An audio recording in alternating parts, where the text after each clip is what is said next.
যে ব্যক্তি বিদ্রোহ করেছে এবং দুনিয়ার জীবনকে অগ্রাধিকার দিয়েছে তার জায়গা হচ্ছে জাহান্নাম। জোরে বলেন নাউজুবিল্লাহ। যে ব্যক্তি আল্লাহর সঙ্গে বিদ্রোহ করেছে আর পরকালের জন্য পাথর জোগাড় করে নাই, দুনিয়াকে অগ্রাধিকার দিল, পরকালকে ভুলে গেল, তার জায়গা হলো জাহান্নাম। ওয়া আম্মা মান খাফা মাকামা রাব্বিহি ওয়া নাহান নাফসা আনিল হাওয়া ফাইন্নাল জান্নাতা হিয়াল মাওয়া। আর যে ব্যক্তি আপন প্রভুর সামনে উপস্থিত হওয়াকে ভয় করেছে এবং আপন প্রবৃত্তিকে লালসা মুক্ত করেছে, লালসার হাত থেকে রক্ষা করেছে, আল্লাহ রব্বুল আলামিন কিয়ামতের দিন তার জন্য রেখে দিয়েছেন জান্নাত। তার জন্য কোন জায়গা? জান্নাত। আমাদেরকে পরকাল ভিত্তিক জীবন যাপন যদি করি তাহলে কবরের জবাবগুলি খুব আসান হবে। আর যদি পরকাল ভিত্তিক জীবন যাপন না হয় কবরটা মুসিবত হয়ে যাবে। হযরত ওসমান রাদিয়াল্লাহু তাআলা আনহু কবরের কাছে গিয়ে খুব কাঁদতেন। সাহাবায়ে কেরাম প্রশ্ন করেছেন, হুজুর, রাসূল করিম সাল্লাল্লাহু আলাইহি সাল্লাম যখন জান্নাত ও জাহান্নামের ওয়াজ করেন তখনও তো এত বেশি আপনি কাঁদেন না, যত বেশি কাঁদেন কবরের কাছে এসে, কারণ কি? হযরত ওসমান রাদিয়াল্লাহু তাআলা আনহু বলতেন, আমার সাথীরা, আমি আমার হাবিবের কাছে, আল্লাহ রাব্বুল আলামিনের রাসূলের কাছে আমি শুনেছি এই কবরটাই হলো প্রথম স্টেশন, এই কবরটাই হলো প্রথম ইমিগ্রেশন কাউন্টার। এই জায়গায় কেউ যদি ধরা পড়ে যায়, কারো যদি চার্জশিট হয়ে যায়, সব জায়গায় ধরা পড়ে যাবে, হাসরে মিজানে সিরাতে কোনো জায়গায় নাজাত পাবে না। আর এই কবরটা যদি কেউ মুক্তি পেয়ে যায়, মিজান সিরাত হাসর সব জায়গা থেকে আল্লাহ তারে ভালোভাবে পার করে দিবেন। এটা হলো আসল জায়গা, মারাত্মক জায়গা, খুব মারাত্মক জায়গা।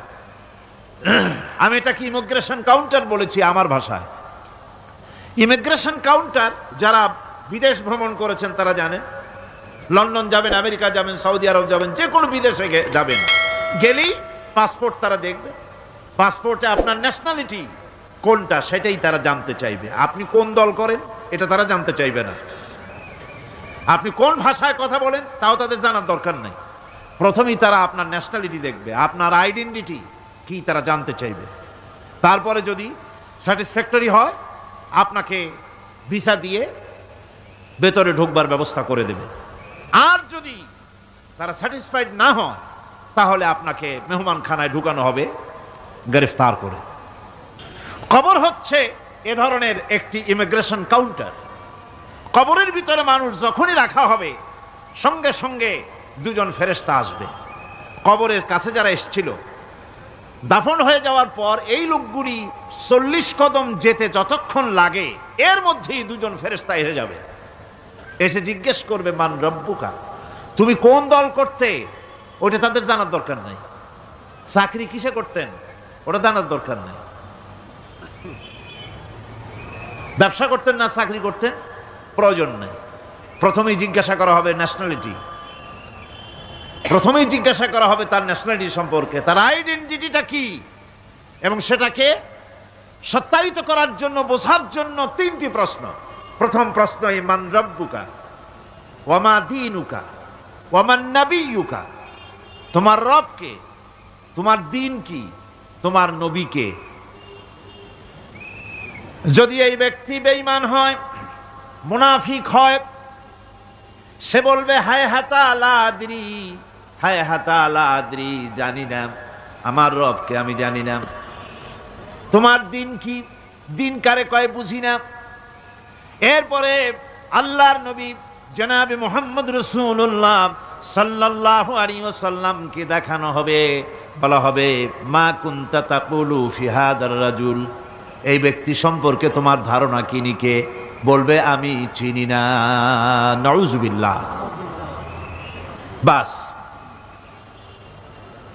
এরপরে তার যা হবার তাই শুরু হয়ে যাবে।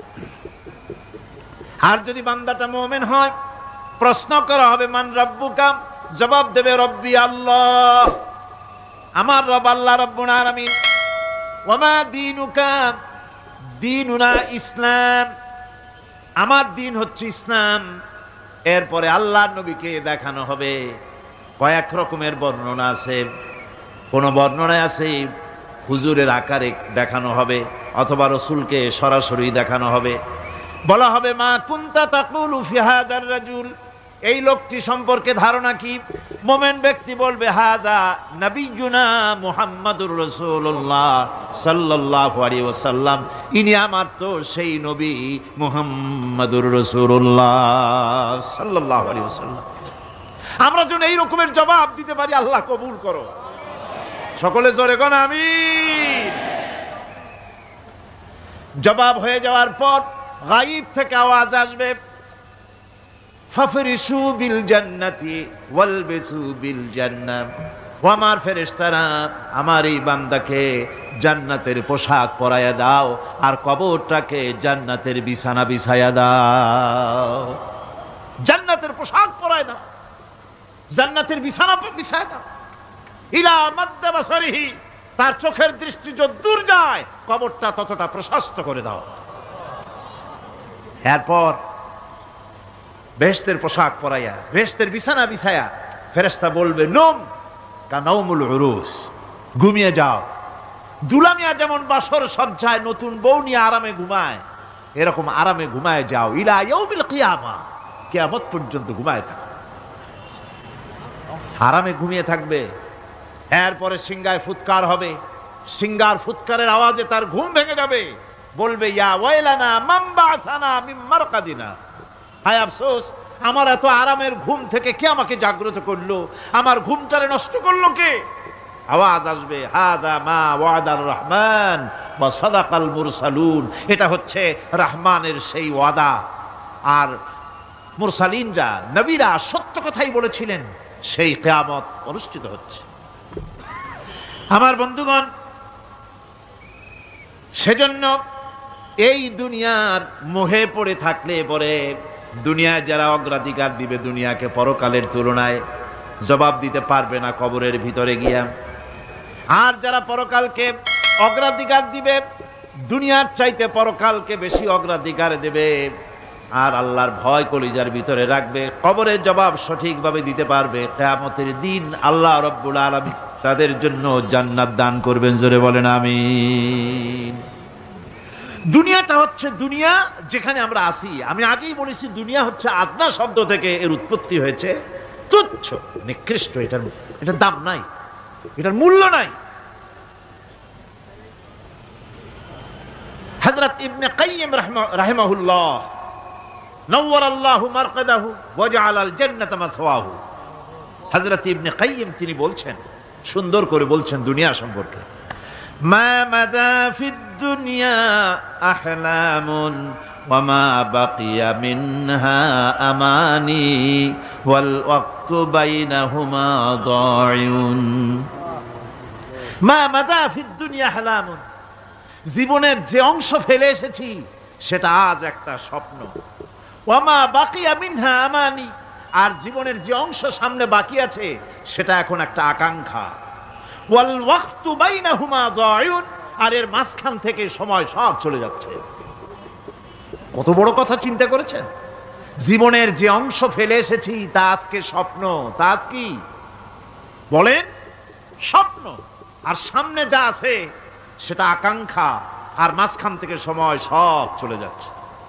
এরপরে তিনি বলছেন وَمَنْ يَسْعَ بِالدُّنْيَا يَكُنْ مِثْلَ قَابِضٍ عَلَى الْمَاءِ خَانَتْهُ فُرُوجُ الْأَصَابِعِ। দুনিয়াদারের অবস্থা হচ্ছে এই, কেউ যদি দুই হাতে পানি খামসায় ধরে, দুই হাতে কি ধরছে বলেন? দুই হাতে পানি খামসায় ধরেছে, খুব মজবুত করে ধরেছে, 2 মুঠ পানি। বলেন থাকবে কতটুকু? কতটুকু থাকবে? 1 ফোঁটাও থাকবে না, কারণ তার আঙ্গুলের ফাঁক তার সাথে খেয়ানত করবে, আঙ্গুলের ফাঁক দিয়া পানিগুলি সব বেরিয়ে চলে যাবে। সুতরাং দুনিয়া যারা চায় তারা ঠিক পানি খামসায় ধরলে পানি যেমন হাতের ভেতর থেকে খেয়ানত করে চলে যায়, যারা দুনিয়া চায় দুনিয়াও তাদেরকে এভাবে ফাঁকি দিয়ে চলে যায়। তবুও দুনিয়ার মায়া মানুষের এত বেশি। আল্লাহর নবী বলেন, লাউ কানা লি ইবনি আদামা ওয়াদিম মিন যাহাবিন লাহাব্বা ইয়াকুনা লাহু থানিন। এই পৃথিবীতে যদি কাউকে একটা মাঠ ভরে যদি সোনা দেওয়া যায়, লোকটা বলবে রব্বুল আলামিন, আমি যদি আরেকটা মাঠ এরকম সোনা ভরা পেতাম। দ্বিতীয় আরেকটা মাঠ দেওয়া হলে আবার বলবে যদি তৃতীয় আরেকটা মাঠ সোনা ভরে যদি পেতাম। নবীজি বলেন, ওয়ালা ইয়ামলাউ জাওফু ইবনু আদামা ইল্লা তুরাব। মানুষের পেট 3.5 হাত মাটি ছাড়া, কবরের মাটি ছাড়া মানুষের পেট ভরবে না। আরো চাই, আরো চাই, চাওয়ার কোনো শেষ নাই। মানুষ এভাবে করে দুনিয়ার মহব্বতে এমনি পাগল হয়ে যায়, শুধু দুনিয়ার মহব্বত, পরকালকে বেমালুম ভুলে যায়। আমি কিন্তু এই কথা বুঝাতে চাই নাই যে পরকালের মহব্বতে, পরকালের ভয়তে বা পরকালের জন্য দুনিয়া আপনি বাজার ঘাট, বেচা কিনা, ব্যবসা বাণিজ্য সবকিছু ভুলে যান, না তা নয়। ভুল বোঝার কোনো কারণ নাই। পরকালকে অগ্রাধিকার দিতে হবে, মানে দুনিয়াটা চিরস্থায়ী জায়গা নয়। চিরস্থায়ী হচ্ছে কোনটা? আখিরাত। চিল্লায় এখন কোনটা? সুতরাং এখানে যা করতে হবে, আখিরাতে জবাবদিহিমূলক জীবন যাপন করতে হবে। আপনি ব্যবসা করবেন, ওজনে কম দিতে পারবেন না। আপনি খাদ্যে ভেজাল দিতে পারবেন না, চুরি করতে পারবেন না, ডাকাতি করতে পারবেন না, জেনা করতে পারবেন না, বদমাশি করতে পারবেন না, মদ খেতে পারবেন না, সন্ত্রাসী হতে পারবেন না, হাইজাকার হতে পারবেন না, চাঁদাবাজ হতে পারবেন না, মুনাফাখোর হতে পারবেন না, আপনি চোরা কারবারি হতে পারবেন না, ঘুষখোর হতে পারবেন না, সুদখোর হতে পারবেন না। এই সব কাজ পরকালকে বিশ্বাস করলেই এ সমস্ত কাজ থেকে মানুষ বিরত থাকতে পারে। কথা ঠিক কিনা? এটাই হচ্ছে পথ। সুতরাং এই পৃথিবী থাকবে না। এটা কি চিরকাল থাকবে? না, এর একটা পরিসমাপ্তি ঘটবে।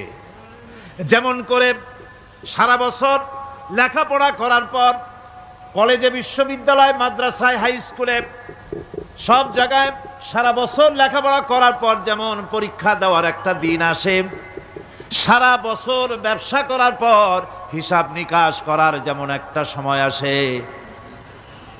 সারা মাস চাকরি করার পর বেতন পাওয়ার যেমন একটা দিন আসে, সারা জীবন চাকরি করার পর পেনশন পাওয়ার যেমন একটা সময় আসে, অনুরূপভাবে এই দুনিয়া যেদিন শেষ হয়ে যাবে, আল্লাহ নির্ধারিত সময় শেষ হয়ে যাওয়ার পর একটা সময় আসবে যখন আল্লাহ রব্বুল আলামিন সব শেষ করে দিবেন। লন্ডভন্ড হয়ে যাবে, কিছুই থাকবে না। কোরআনে কারিমে আল্লাহ সব বলেছেন, কোরআনে সব আল্লাহ বলে দিয়েছেন। আল্লাহ পাক বলেন এই পৃথিবীর সব কেমন ভাবে ধ্বংস হবে তার চিত্র আল্লাহ পাক কোরআনে কারিমে তুলে ধরেছেন। ইযাস সামাউ ফাতারাত ওয়া ইযাল কাওয়াকিবু তাসারাত ওয়া ইযাল বিহারু ফুজ্জিরাত ওয়া ইযাল কুবুরু বু'সিরাত। যখন আকাশসমূহ দীর্ণ বিদীর্ণ হয়ে যাবে, তারকাগুলি বিক্ষিপ্ত হয়ে ছিটকে পড়বে, আর সমুদ্রগুলি উচ্ছ্বসিত হয়ে পড়বে, কবরগুলি সব তার ভেতরে যা আছে উদ্গীরণ করে দেবে, তারকাগুলি স্থিমিত হয়ে যাবে। এরপরে সমস্ত আকাশগুলি কুতুব, কিতাবের পৃষ্ঠার মতো একটার পরে একটা ঠাস ঠাস করে পড়তে থাকবে, চূর্ণ বিচূর্ণ হয়ে ভেঙে চুরে একাকার হয়ে যাবে। পাহাড়গুলিকে উড়িয়ে দেওয়া হবে, চন্দ্র এবং সূর্য একাকার হয়ে যাবে। আল্লাহ রাব্বুল আলামিন বলেন ফাইযা বারিকাল বাসার ওয়া খাসাফাল কমার ওয়া জুমিআশ শামসু ওয়াল কমর। চক্ষু যখন বিস্ফারিত হয়ে যাবে, চাঁদ যখন তার আলো হারিয়ে ফেলবে, সূর্য যখন তার আলো হারিয়ে ফেলবে, চাঁদ আর সূর্য সব একাকার হয়ে যাবে, সেই সময়ের অবস্থাটা কি চিন্তা করো। মানুষ হয়রান হয়ে দৌড়াদৌড়ি করবে। ওয়াহুমিলাতিল আরদু ওয়াল জিবালু ফাদুক্কাতা দাক্কাতান ওয়াহিদা। জমিন এবং পাহাড়গুলির মধ্যে আল্লাহ রাব্বুল আলামিন সংঘর্ষ বাঁধিয়ে দিবেন, পাহাড়গুলি ভেঙে চুরে টুকরা টুকরা হয়ে যাবে। পাহাড়গুলি উঁচু করে জমিনের উপরে আছাড় মেরে আল্লাহ রাব্বুল আলামিন ভেঙে চুরে চুরমার করে দিবেন। সুবহানাল্লাহ। ওয়াতাকুনুল জিবালু কালইহনিল মানফুস, পাহাড়গুলো পেঁজা ধোনা তুলার মতো করে উড়িয়ে দেওয়া হবে। পাহাড় উড়ে যাবে। সুবহানাল্লাহ পড়ো। পাহাড় পাথরের তৈরি করা পাহাড়, এই পাহাড়গুলি তুলার মতো হয়ে উড়বে কিভাবে? আমি এই দৃশ্য নিজের চোখে কিছুটা হলেও দেখছি। আজ থেকে 10 দিন আগে আমি ইতালি সফর করে এসেছি।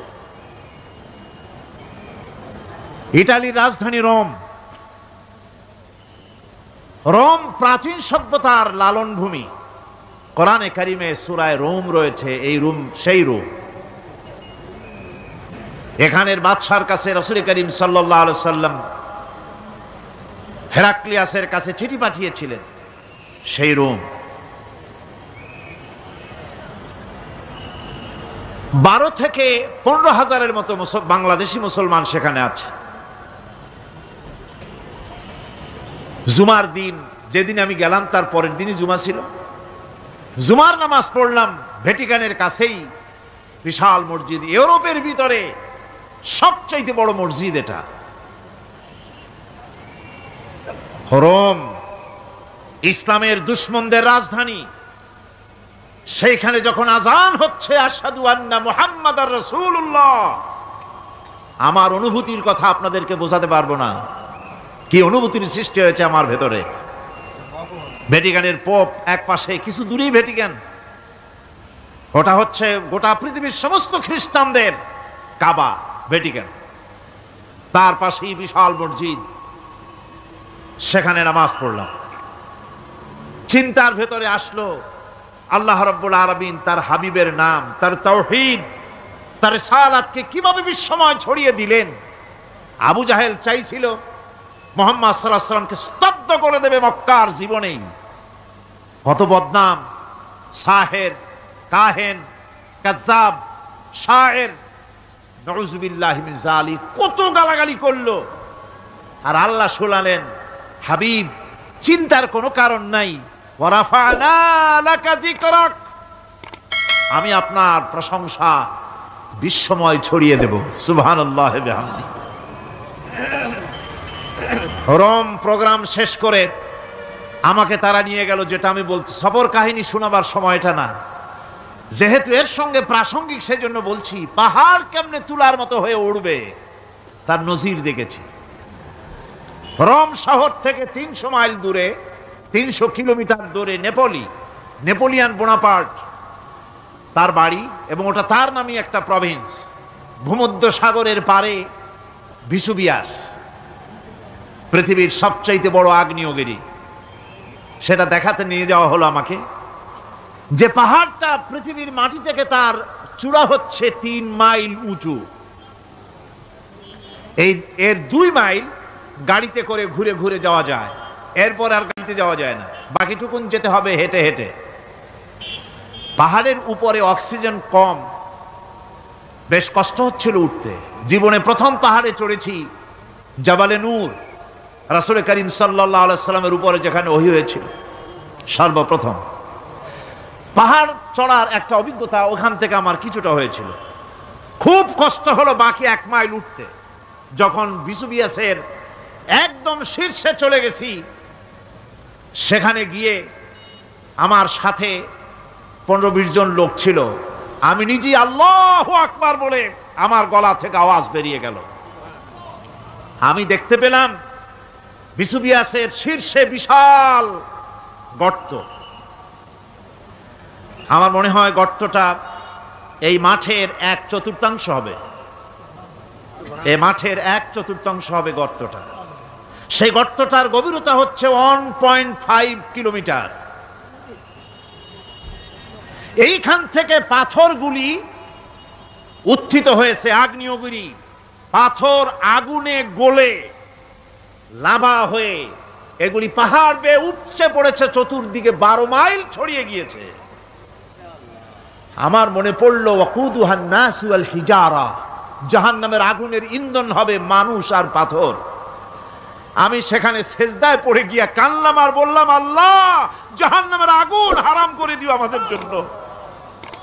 পাথর কিভাবে গলল, গলে পাথরগুলি গলে পুড়ে চতুর্দিকে পড়েছে আর ছিটকেছে, চতুর্দিকে ছিটকে পড়েছে। সেই পাথরগুলি ছিটকে ছিটকে যেগুলি পুড়ে পড়েছে সেগুলিকে দূরে সাদা রঙের বলে মনে হয়, কোনোটা সাদা কোনোটা কালো, মনে হয় যেন তুলার মতো হয়ে পড়ে আছে চতুর্দিকে।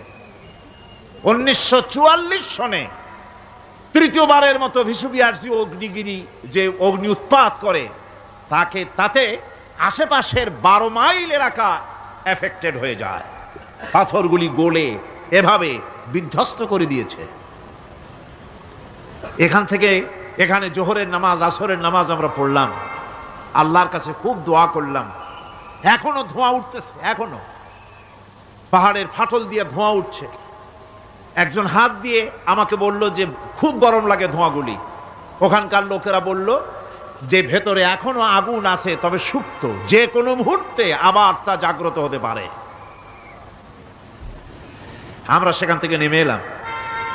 একটু কিছু দূর গিয়েই সেখানে হলো পম্পেই শহর। এই পম্পেই শহরটা হচ্ছে ঈসা আলাইহিস সালামের জন্মের 2000 বছর আগে এই শহর তৈরি হয়। ঈসা আলাইহিস সালামের জন্মের 179 বছর পর ভূমিকম্প হয়। সেই ভূমিকম্পে গোটা পম্পেই শহরটা পৃথিবীর মানুষের চোখের আড়াল হয়ে যায়, ধ্বংস হয়ে যায়, মাটির তলায় গরক হয়ে যায়। আজ থেকে 200 বছর আগে মাটি খনন করতে গিয়ে এই শহর আবিষ্কৃত হয়। পুরা শহরটা খুঁড়ে তারা বের করেছে। 180 হেক্টর জমিনের উপরে এই বিশাল শহর। ঘুরে ঘুরে দেখলাম, গাড়ি চলে না সেখানে, পায়ে হেঁটে দেখতে হলো। প্রশস্ত রাস্তা। আজ থেকে 4000 বছর আগের মানুষেরা রাস্তা বানাতে জানতো পাথর দিয়ে, এবং রাস্তার দুধারে তাদের ছিল ফুটপাত, পানির ব্যবস্থা, নগরায়নের সব রকমের সুযোগ সুবিধা। তারপরে সেখানে বিচারালয়, এরপরে দোকানপাট, বাজারঘাট, সবকিছুর ব্যবস্থা রয়েছে। বিশাল বিশাল পাথরগুলি দিয়ে পিলার তৈরি করা। ভাবলাম এই পিলারগুলি, এই পাথরগুলি তারা কিভাবে ক্রেন ছাড়া এত উপরে উঠালো কি করে, আমার মাথায় আসলো না। পাথর কেটে কেটে সুন্দর সুন্দর অঙ্কন শিল্প তারা করেছে। এরপরে ঘুরতে ঘুরতে বাদশার রাজার বাড়িতে গিয়ে ঢুকলাম। সেখানে গিয়ে দেখলাম উলঙ্গ এত মূর্তি পাথরের তৈরি করা।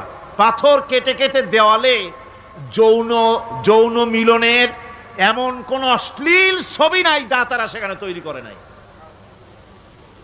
উলঙ্গ মূর্তি আর উলঙ্গ যৌন মিলনের অসংখ্য ছবি দিয়ে এই এলাকা ভরা। তখন আমি বুঝলাম আল্লাহর গজব হওয়ার কারণটা কি, এই শহরটা মাটির নিচে গরক হয়ে যাওয়ার কারণটা কি। আল্লাহ পাক জেনা ব্যভিচার যে দেশে বেশি হয় আল্লাহ পাক বরদাস্ত করেন না। দুশ্চরিত্র যে দেশের মানুষ দুশ্চরিত্র হয়ে যায়, জেনা ব্যভিচার বেশি হতে থাকে, আল্লাহ গরক করে দেন, গজব দেন। এই গজব এক এক সময় এক এক রকমের হয়ে আসে।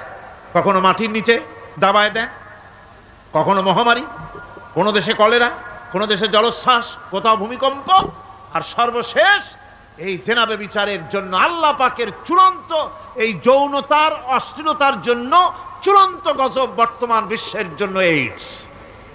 আল্লাহ পাক এই গজব দিয়েছেন। বন্ধুগণ, আমি সেই জায়গা, আমি সেখানে যা দেখলাম যে আল্লাহ পাক পাহাড়গুলিকে কিভাবে উড়াবেন এটা অস্বীকার করার কোনো উপায় নাই। বিশ্বাস তো করতামই, তবে হযরত ইব্রাহিম আলাইহিস সালাম যেমন বলেছিলেন, রব্বি আরিনি কাইফা তুহিল মাউতা, আয় আল্লাহ তুমি মরাকে জিন্দা করবা কেমনে? আল্লাহ পাক বলেন, আওয়ালাম তুমিন, তুমি বিশ্বাস করো না? ইব্রাহিম আলাইহিস সালাম বললেন, বালা, অবশ্যই বিশ্বাস করি, ওয়ালাকিন লিয়াতমাইন্না কলবি, যদি চোখে দেখতাম তাহলে আমার অন্তরাত্মা খুব ঠান্ডা হতো। আল্লাহ রাব্বুল আলামিন চোখে দেখায় দিলেন জিন্দা কেমনে মুর্দা হবে, মুর্দা কেমনে জিন্দা হবে, আল্লাহ দেখায় দিলেন। পাহাড় উড়ায় দিবেন আল্লাহ রাব্বুল আলামিন। একথা কলিজার মধ্যে এটার উপর ঈমান বিশ্বাস, কিন্তু আল্লাহ চোখে দেখাইছেন, ঈমান আরো মজবুত হয়েছে, যা ছিল আরো মজবুত হয়েছে। সুবহানাল্লাহ। আল্লাহর ভয়তে কলিজা কেঁপেছে। আমি পাহাড়ের উপরে কেঁদেছি, যার যার হয়ে কেঁদেছি। বন্ধুগণ, আল্লাহ সুবহানাহু ওয়া তাআলা এই জন্য বলেছেন কুল সিরু ফিল আরদ, আমার জমিন ঘোরো, ভালো করে দেখো, কাইফা কানা আকিবাতুল মুকাজ্জিবিন, মহাসত্যকে যারা অস্বীকার করেছে তাদের পরিণতি আমি কি করে দিয়েছি, এগুলি চোখে ভালো করে তাকায় দেখো। আমার বন্ধুগণ, সুতরাং এই পৃথিবীর অবসান হবে, এই পৃথিবী ধ্বংস হবে, এই পৃথিবী চূড়ান্তভাবে শেষ হয়ে যাবে। ও হ্যাঁ, আরেকটি কথা বলতে হয়, সেটা হচ্ছেই যে এই রোম থেকে আর একটু দূরে 900 মাইল দূরে হচ্ছে সিসিলি, 900 মাইল দূরে। সেখানে এই সিসিলি মুসলমানেরা শাসন করেছিল 350 বছর। সেই সিসিলিতে রয়েছে 360টা মসজিদ মুসলমানদের করা। সমস্ত মসজিদগুলি আজ তালা বন্ধ, একটা মসজিদও খোলা নাই। সেখানকার মুসলমানেরা ওয়াজ শুনতে এসেছিল রোমে। আমি তাদের জন্য পরামর্শ দিয়েছি যে গভর্নমেন্টের কাছে তোমরা দাবি জানাও যে অন্তত একটা মসজিদের দরজা আমাদের জন্য খুলে দাও। রোমের অবস্থানরত প্রবাসী বাংলাদেশি মুসলমানেরা আমাকে বলেছে, তাদের অনেকের বাড়ি চট্টগ্রামেও আছে, আমাকে বলেছে তাদের চোখে পানি আসছে বলার সময় যে চিরময়ের তাফসীর মাহফিল যখন আসে কলজেটা কাঁদতে থাকে যাওয়ার জন্য। তো যাওয়া তো সম্ভব না এত দূর থেকে, আমাদের সালাম বলে দিবেন যত লোক আসবে, আর আমাদের জন্য দোয়া করতে বলবেন যেন এই রোমের ভিতরে আমরা ইসলামের আদর্শের ভিত্তিতে আমরা যেন চলতে পারি। আপনারা দোয়া করুন তাদের জন্য। ভাইরা আমার, এই পৃথিবী একদিন পরিসমাপ্তি ঘটবে এবং আল্লাহর দরবারে আমাদেরকে উঠতে হবে এবং সেখানে আমাদের বিচার হবে। সেখানে আমাদের কি হবে? বিচার হবে। আল্লাহ পাক বিচারটাকে নির্ভুল করার জন্য, সঠিক করার জন্য প্রত্যেকের গলায় আমলনামা ঝুলায় রাখছেন। এখানে রেকর্ডের ব্যবস্থা করা হয়েছে। আল্লাহ পাক বলছেন ওয়া কুল্লা ইনসানিন আলজামনাহু তাইরাহু ফি উনুকিহি ওয়া নুখরিজু লাহু ইয়াওমাল কিয়ামাতি কিতাবান ইয়ালকাহু মানশুরা। আল্লাহ পাক বলেন প্রত্যেকের ভালো মন্দ কর্মফল, কর্মলিপি আমি তার গলায় ঝুলায় রেখেছি। কিয়ামতের দিন সে নিজের কাছে স্পষ্ট সব দেখতে পারবে, কোনো জিনিস বাদ পড়বে না। তার গলায় তার আমলনামা ঝুলানো আছে, সব রেকর্ড হতেছে। আমরা যা করছি সবগুলি রেকর্ড হয়ে যাচ্ছে। বর্তমান বিজ্ঞানীরা আবিষ্কার করেছে যে মানুষের শরীরের ভিতরে ডিএনএ আছে, রক্তের ভিতরে ডিএনএ, এটা একটা কোড। মানুষের রক্তের ভিতরে ডিএনএ আছে। যেমন তার ব্রেনের ভিতরে কতগুলি কোষ আছে, এক একটা কোষ এক এক ধরনের কাজ করে, অনুরূপভাবে তার শরীরের ভিতরে রক্তের ভিতরে ডিএনএ আছে। এই ডিএনএটা কি? এই ডিএনএটা হচ্ছে, এই ডিএনএ একটা কম্পিউটারের মতো কাজ করতেছে। লোকটা কি করবে, কোথায় যাবে, সে ভালো হবে মন্দ হবে কি হবে, সব তার ডিএনএর মধ্যে রেকর্ডকৃত আছে। এটা বোঝার জন্য একটা সুন্দর দৃষ্টান্ত দেওয়া যায়। যেমন এই কাগজটাকে আপনারা মনে করুন একটা গাড়ির একটা ব্লুপ্রিন্ট, একটা গাড়ির ব্লুপ্রিন্ট। এখানে লেখা আছে গাড়ি কিভাবে তৈরি হবে। এই কাগজটা নিয়ে ঘরের মধ্যে রেখে দিলেন। এখন এই কাগজটা থেকেই অটোমেটিক গাড়ির উইন্ডো তৈরি হলো, শিল তৈরি হলো, গাড়ির বডি তৈরি হলো, চেসিস তৈরি হলো, টায়ার তৈরি হলো, ইঞ্জিন তৈরি হলো, ব্যাটারি তৈরি হলো, পেট্রোল নিল, আর কোনো রকমের ড্রাইভার ছাড়াই গাড়ি চলতে আরম্ভ করলো। এই কথাটা যদি মনের মাথার মধ্যে আনতে পারেন যে এটা কিভাবে হইতে পারে, এতে লেখা অনুযায়ী যেভাবে হওয়া যদি সম্ভব হয়, অনুরূপভাবে মানুষের রক্তের ভিতরে ডিএনএ এরা আবিষ্কার করেছে। এর ভিতরে মানুষের ভালো মন্দ, কোথায় যাবে কি করবে, সব কিছুর মধ্যে রয়েছে। কোরআনে কারিমে আল্লাহ রাব্বুল আলামিন, আমি গত বছরও বলছিলাম যে বিজ্ঞানের আবিষ্কার যত বাড়বে কোরআন বোঝা মানুষের জন্য তত সহজ হবে। কোন সুবহানাল্লাহ। কোরআন বোঝা মানুষের জন্য তত সহজ হবে। সুতরাং মানুষের গলার সাথে আল্লাহ পাক বলছেন যে একটা আমলনামা আমি ঝুলাই দিয়েছি তার গলার সাথে, সে যা করতেছে ওখানে সব লিপিবদ্ধ হচ্ছে, কম্পিউটারাইজড, কম্পিউটারের মতো এগুলি সব গ্রহণ করতেছে। এগুলি কিয়ামতের দিন তার সামনে হাজির করা হবে। কিয়ামতে যখন আমলনামা তার সামনে দিয়ে বলা হবে ইকরা কিতাবাকা কাফা বিনাফসিকাল ইয়াওমা আলাইকা হাসিবা। তাকে বলা হবে নিজের কর্মলিপি নিজেই পড়ো, আজ তুমি তোমার নিজের হিসাব নিতে যথেষ্ট। বন্ধুগণ, এই মাহফিলে যত লোক আমরা বসে আছি, আমরা আমাদের হিসাব নিতে যথেষ্ট না আরেকজন লাগবে? কোন আমরা যথেষ্ট কি না? কথা বোঝেন নাই। আমি বলতে চেয়েছি এটা, আমরা যদি এখন চোখ বুঝে চিন্তা করি যে পিছনের জীবনে কি করেছি, মনে পড়বে নাকি পড়বে না? বলেন সবাই, পড়বে কি পড়বে না? ছোটবেলায় কবে পায়ের নিচে কাটা ফুটেছিল, কবে কোথায় আছাড় খেয়েছিলেন, কবে কার বেল তাল আম কাঁচা আম চুরি করে খেতে গিয়ে কিল খেয়েছিলেন, তাড়া খেয়েছিলেন, তাকে এখন মনে নাই? আছে। তাহলে কিল, ওই তাল বেল চুরি করতে গিয়ে যে কিলটা খাইছিলেন সেটাও মনে আছে, ভালো মন্দ সব মনে আছে। তাহলে কোন হোটেলের রুমে কি করছিলেন, কোন স্কুলে কোন কলেজে কি করছিলেন, তারপরে জীবনে ছোট বড় ঘটনাগুলি চোখ বুঝতে মনে পড়বে না? এবার হিসাব করেন, মনে যদি পড়ে এবার হিসাব করেন আপনি জান্নাতি না জাহান্নামে। আপনি আপনার নিজের হিসাব নেওয়ার জন্য যথেষ্ট। তাকে হিসাব করতে বলা হবে, তোমার হিসাব, তোমার নিজের হিসাব নেওয়ার জন্য তুমি যথেষ্ট, তোমার হিসাব তুমি নিজেই করো, এটা পড়ো। আর সেই কিয়ামতের দিন কোনো সাহায্যকারী মিলবে না। লান তানফাকুম আরহামুকুম ওয়ালা আওলাদুকুম ইয়াউমাল কিয়ামাহ।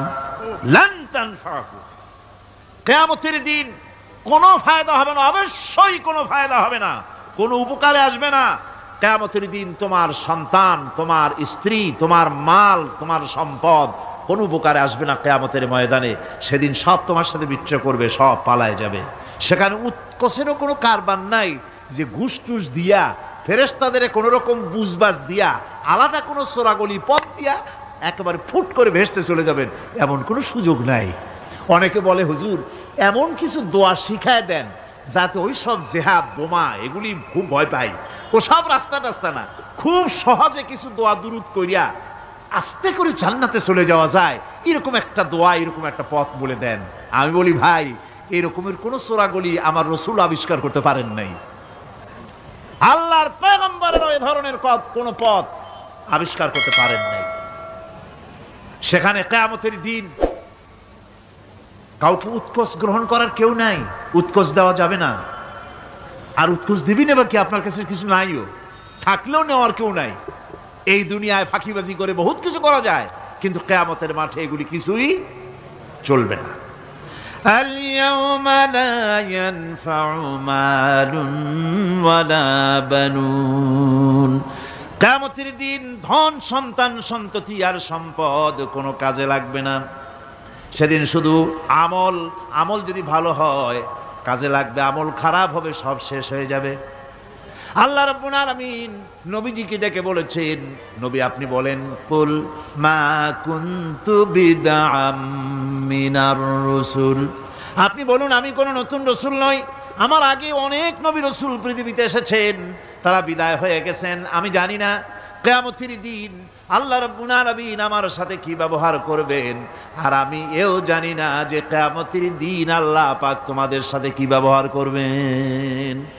এই আয়াত নাজিল হওয়ার পর আল্লাহর হাবিব তার মেয়েকে ডাকলেন, জামাইকে ডাকলেন, নাতিদেরকে ডাকলেন, আহলে বাইতদেরকে ডাকলেন, আর বললেন, ও আমার মেয়ে কলিজার টুকরা ফাতেমা গো শোনো, কেবলমাত্র আয়াত নাজিল হয়ে গেল, আল্লাহ পাক আমাকে শোনায়ছেন কিয়ামতের দিন আমি জানি না আমার সঙ্গে কি ব্যবহার করা হবে, আর এও জানি না যে তোমাদের সাথে কি ব্যবহার করা হবে।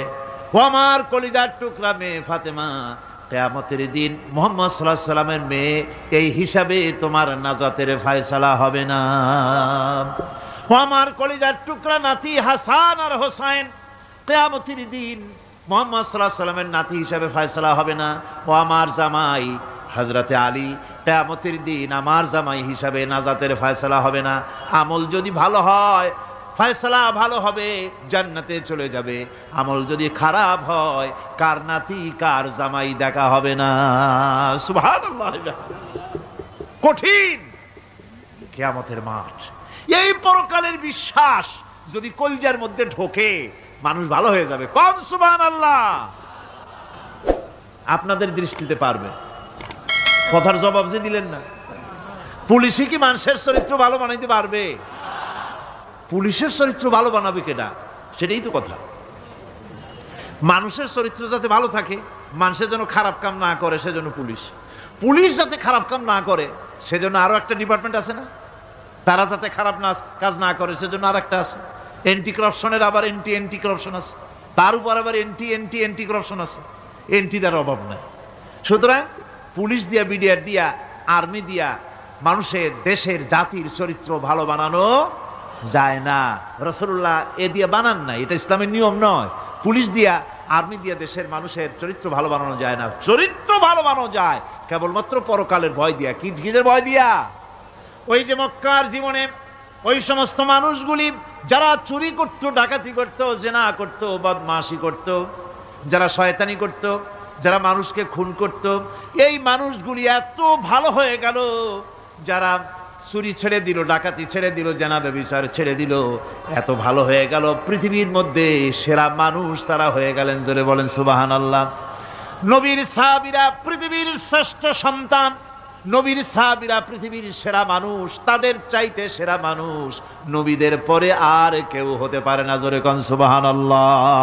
নবীর পরে পৃথিবীতে শ্রেষ্ঠ মানুষ কারা? সাহাবায়ে কেরাম রিদওয়ানুল্লাহ তাআলা আলাইহিম আজমাইন। ওনারা তো কুফরের মধ্যে ছিলেন, শিরকের মধ্যে ছিলেন। চুরি, ডাকাতি, জিনা, ব্যভিচার এমন কোন পাপ নাই যা করা হয়নি।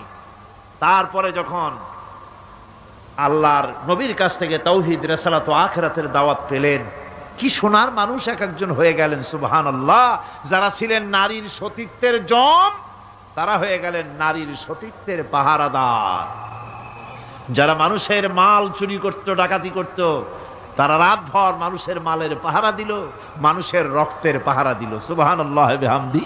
রক্ত সম্পদের পাহারা দিল। রাসূল বললেন, খাইরুল কুরুনে কারনি, সর্বশ্রেষ্ঠ যুগ তো আমার যুগ। বন্ধুগণ, এরপরে একটা জীবন আসবে ওই কিয়ামতের ময়দানে। এই পরকালের বিশ্বাসটা গুরুত্বপূর্ণ ব্যাপার। আমাদের সব কিছুর হিসাব দেওয়া লাগবে। আল্লাহ পাক বলেন, ইন্নাস সামআ ওয়াল বাসারা ওয়াল ফুআদা কুল্লু উলাইকা আনহু মাসউলা। নিঃসন্দেহে মানুষের শ্রবণ শক্তি, দর্শন শক্তি এবং তার অন্তঃকরণের কল্পনা সম্পর্কে আল্লাহ রাব্বুল আলামিনের কাছে জিজ্ঞাসিত হতে হবে।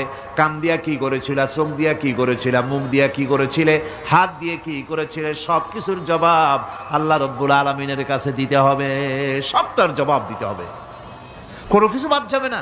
এমনকি মনের ভিতরে যে কল্পনা আমরা করি, এই কল্পনার হিসাবও আল্লাহর দরবারে দিতে হবে। কোরআনে কারীম বলছেন, ওয়া ইন তুবদু মা ফি আনফুসিকুম আও তুখফুহু ইউহাসিবকুম বিহিল্লাহ। মনের ভিতরে তুমি যেটা কল্পনা করো সেটা প্রকাশ করো, অথবা তুমি গোপন রাখো, যাই তুমি করো না কেন, আল্লাহ রাব্বুল আলামিন এর হিসাবও তোমার কাছে নেবেন। ফায়াগফিরু লিমান ইয়াশাউ ওয়া ইউআযযিবু মান ইয়াশাউ ওয়াল্লাহু আলা কুল্লি শাইইন কাদির। মহান আল্লাহ পাক বলেন, করার পর তোমার মনের ভিতরে কি কল্পনা করেছিলে ওইটার হিসাব আমি নেব। হিসাব নেওয়ার পর যারে খুশি ক্ষমা করে দেব, যাকে খুশি শাস্তি প্রদান করব। সবকিছুর উপরে আল্লাহ রাব্বুল আলামিন শক্তিমান, সব তিনি করতে পারেন, সমস্ত কুদরত রয়েছে তার। সুতরাং মানুষদেরকে, আল্লাহর বান্দাদেরকে বিশ্বাস করতে হবে যে আমার কোনো কথা বাদ যাবে না। কথাগুলি রেকর্ড হচ্ছে, কথা রেকর্ড হচ্ছে। আমি যে ওয়াজ করতেছি এই কথাগুলি রেকর্ড হচ্ছে নাকি হচ্ছে না? অনেক টেপ রেকর্ডার রেকর্ড হচ্ছে, অডিও ভিডিও হচ্ছে। আজ থেকে 50 বছর পর যদি এই রেকর্ড বাজানো হয়, আমাকে যদি বলা হয় যে আপনি অমুক জায়গায় অমুক কথা বলেছেন, আমি যদি বলি না আমি কথা বলি নাই, তারপরে যদি রেকর্ড বাজানো হয়, তাহলে আমি কথা যে বলি নাই যদি বলি, তাহলে এটা ধরা পড়বে না? সেখানে ধরা পড়বে না?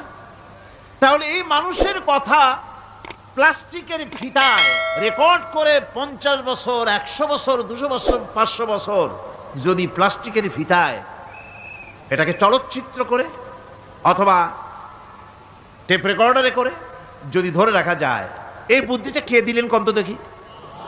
সবাই কন্যা এই বুদ্ধিটা দিলেন কে? যে আল্লাহ রাব্বুল আলামিন মানুষের মাথায় বুদ্ধি দিলেন, যার দ্বারা সে মানুষের কথাবার্তা অ্যাক্টিভিটি সব ধরে রাখতে পারে। সে আল্লাহ রাব্বুল আলামিন বুঝি আপনার আমার কথা এবং আপনার আমার অ্যাক্টিভিটিসকে তিনি বুঝি ধরে রাখতে পারবেন না কিয়ামত পর্যন্ত? পারবেন কি না? সেজন্য রাব্বুল আলামিন বলেন, মা ইয়ালফিযু মিন কাওলিন ইল্লা লাদাইহি রাকীবুন আতীদ। সমস্ত কথা রেকর্ড হচ্ছে। সুবহানাল্লাহ কোন জোরে! সমস্ত কথা রেকর্ড হচ্ছে, একটা কথাও বাদ যাবে না। মুখ আছে বলেই কথা বলবেন তা না, হিসাব করে কথা বলতে হবে। গীবত গাওয়া যাবে না, মিথ্যা কথা বলা যাবে না, মিথ্যা ওয়াদা করা যাবে না। মিথ্যা ওয়াদার তো মৌসুম এসে গেছে। কি কোন বোঝেন কথা? হ্যাঁ, মিথ্যা ওয়াদার মৌসুম এসে গেছে। এখন মৌসুমে বাহার, মিথ্যা বলার। কত সুন্দর সুন্দর ওয়াদা, সোনা দিয়া রাস্তা বানায় দেব। অভুক্ত মানুষদের বলা হয় না খেয়ে মরবেন না, কিন্তু কি খেয়ে মরবে তাও কয় না। আমরা যদি যাইতে পারি তাহলে মটকির মতো রসগোল্লা বানায় দেব, গরুর গাড়ির চাকার মতো জিলাপি বানায় দেব। খাইতে গিয়ে হা করে শীত হয়ে থাকবে। কত রঙিন রঙিন কথা। মিথ্যা ওয়াদার সময় এসে গেছে। ভাইরা আমার, পরকাল যদি বিশ্বাস করে সেই ব্যক্তি কিছুতেই মুখ আছে বলেই যা খুশি বলবে না, পরনিন্দা করবে না, পরচর্চা করবে না, হাত আছে বলেই যা তা লিখবে না। ঘটনা হইল একটা, লিখলো আর একটা। কলম একটা আছে বলেই যা খুশি তা লেখা যায় না, মুখ আছে বলেই যা খুশি তা বলা যায় না, চোখ আছে বলেই যা খুশি তা দেখা যায় না। গরু খাওয়া জায়েজ করা হয়েছে বলে গরুর লেজ থেকে মাথা পর্যন্ত পাইকারি দরে সব খাওয়া যায় না। গরু খাওয়া হারাম না হালাল? হালাল। পাইকারি দরে লেজ থেকে মাথা পর্যন্ত সব খাওয়া হালাল না। ওর মধ্যে আল্লাহ কিছু হারাম রেখে দিছে, সেগুলোকে বাইসে খাইতে হবে। আল্লাহ দেখতে চান পাইকারি দরে জমের খাওয়া খাও না আমার হারামগুলি বাদ দিয়ে খাও, নিষেধ করাগুলি বাদ দিয়ে খাও। মুখ আছে বলেই যা খুশি তা বলা যাবে না, কান আছে বলেই যা খুশি তা শোনা যাবে না, চোখ আছে বলেই যা খুশি তা দেখা যাবে না, হাত পা আছে বলেই যা খুশি তা করা যাবে না। সবটার পেছনে আল্লাহ রাব্বুল আলামিনকে ভয় করা লাগবে। মহান আল্লাহ রাব্বুল আলামিন বলে, বান্দারে তোমার সমস্ত কার্যাবলী এমনকি তোমার চাহনিটা পর্যন্ত কার দিকে কি নিয়তে তাকায়ছো কেউ জানে না, আমি আল্লাহ রাব্বুল আলামিন জানি। وَيَعْلَمُ خَائِنَةَ الْأَعْيُنِ وَمَا تُخْفِي الصُّدُورُ। তোমার অন্তঃকরণ কি জিনিস গোপন করে আর তোমার চক্ষু কি লুকোচুরি খেলে আমি টের পাই। সুবহানাল্লাহ বিহামদি। চশমার ফাঁক দিয়া কি দেখো, কারে দেখো, কি নজরে দেখো, সানগ্লাস পরিয়া কেউ ঠিক পায় না, আমি ঠিক পাই। সুবহানাল্লাহ, জোরে কান সুবহানাল্লাহ। সুতরাং চোখের নজরের হিসাব হবে, হাতের কাজের হিসাব হবে, পায়ের চলার হিসাব হবে, আপনার বলার হিসাব হবে, মুখে যা বলেছেন যা করেছেন, হাত পাও দিয়ে যা করেছেন সবকিছুর হিসাব হবে কিয়ামতের দিন। আল্লাহর দরবারে সবকিছু উপস্থিত হবে, কোনো জিনিস বাদ পড়বে না। فَمَن يَعْمَلْ مِثْقَالَ ذَرَّةٍ خَيْرًا يَرَهُ وَمَن يَعْمَلْ مِثْقَالَ ذَرَّةٍ شَرًّا يَرَهُ। ছোট্ট একটা ভালো কাজ যদি করো তাও হাজির করা হবে সামান্যতম সামান্যতম ভালো কামও তোমার ভাত পড়বে না, আর ক্ষুদ্রতম কোনো খারাপ কাজ করলে তাও উপস্থিত করা হবে, সব তোমার সামনে, কোনো জিনিস বাদ পড়বে না, সব দেখতে পাবে কিয়ামতের দিন। ভালো কাজটাও আর খারাপ কাজটাও আল্লাহর কাছে সেদিন আল্লাহ পাক মানুষের সামনে উপস্থিত করে দিবেন। আল্লাহ পাক বলছেন সেদিন এই জমিন, তার ভিতরে যা লুক্কায়িত ছিল জমিন সব বের করে দেবে। কাআন্নাহুম জারাদুম মুনতাশির, টিড্ডি ফড়িংগুলি পোকাগুলি মাটির থেকে যেমন বেরোয়, এ মাটির ভিতরে যা আছে কিয়ামতের দিন সব মাটি বের করে দেবে। ইযা যুলজিলাতিল আরদু জিলজালাহা ওয়া আখরাজাতিল আরদু আসকালাহা ওয়া ক্বালাল ইনসানু মা লাহা।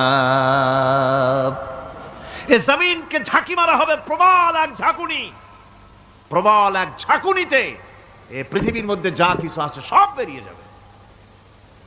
সুবহানাল্লাহ কইতে ইচ্ছা করে না মিয়ারা? এক ঝাঁকুনিতে পৃথিবী সব বের করে দেবে। মানুষ হয়রান হয়ে বলবে কি হয়েছে, এ মাটির হলোটা কি? আমার বন্ধুগণ, মানুষ হয়রান হয়ে গিয়ে বলবে মাটির কি হলো?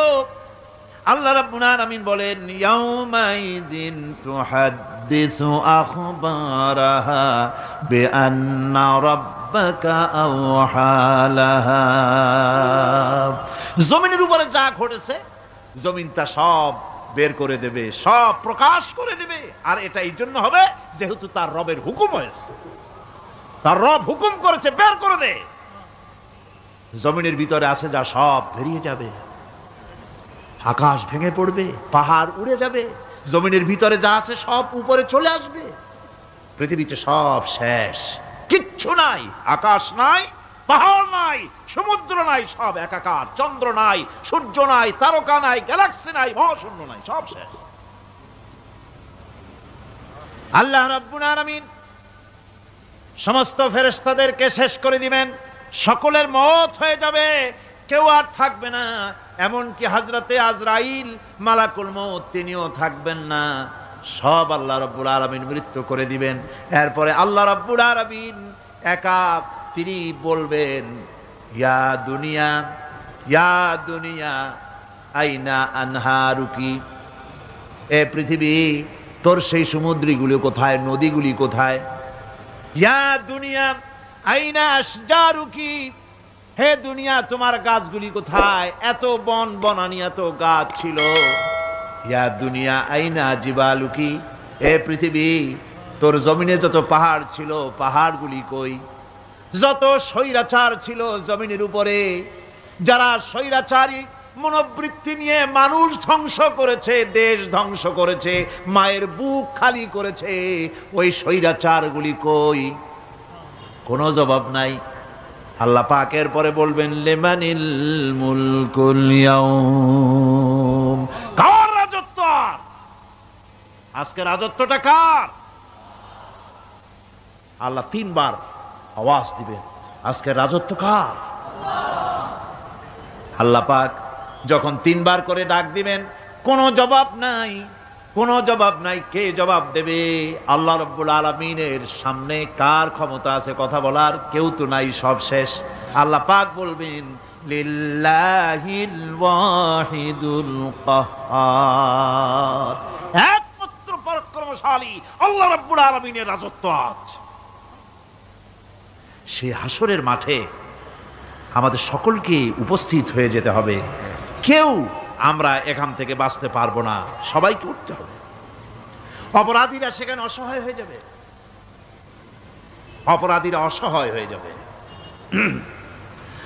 আল্লাহ পাক বলেন ফাইদা জাআতিস সাখাতু ইয়াওমা ইয়াফিরুল মারউ মিন আখিহি ওয়া উম্মিহি ওয়া আবিহি ওয়া সাহিবাতিহি ওয়া বানি।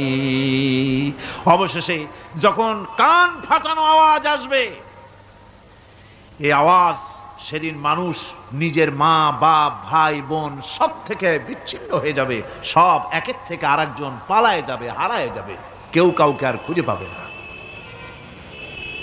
সেদিন ওই কিয়ামতের মাঠে বিভীষিকাময় দৃশ্য, মানুষ হয়রান হয়ে যাবে। মাথার এক হাত অথবা অর্ধ মাইল অথবা এক বিগত এতটুকুন উপরে ওই প্রকাণ্ড সূর্যটার তাপ আসবে, গুনাহগারের মাথার চান্দি ফেটে গিয়া মগজগুলি গলে গলে নাক কান দিয়ে বের পড়তে লাগবে, জিহ্বাটা কুকুরের মতো ঝুলে নাভিস্থল পর্যন্ত পড়ে যাবে, মাটিটা সূর্যের উত্তাপে তামার মতো গরম হয়ে যাবে, সারা হাসর জুড়ে আওয়াজ হবে পানি পানি পানি। মানুষেরা হয়রান হয়ে যাবে। সেই হাসরের ময়দানে এই চরম কষ্টের ভিতরে আল্লাহ রাব্বুল আলামিন বলেন, সেদিন দুটো ভাগ হয়ে যাবে। একদল মানুষের চেহারা আলোয় ঝলমল হয়ে যাবে, আর একদল মানুষের চেহারাগুলি কালো হয়ে যাবে।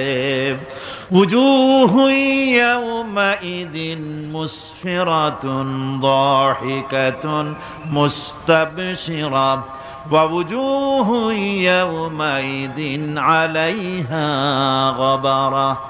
আল্লাহ পাক বলেন, এক শ্রেণীর মানুষের চেহারা হাস্যোজ্জ্বল ঝলমলে হয়ে যাবে, আর এক শ্রেণীর মানুষের চেহারাগুলি কালো হয়ে যাবে।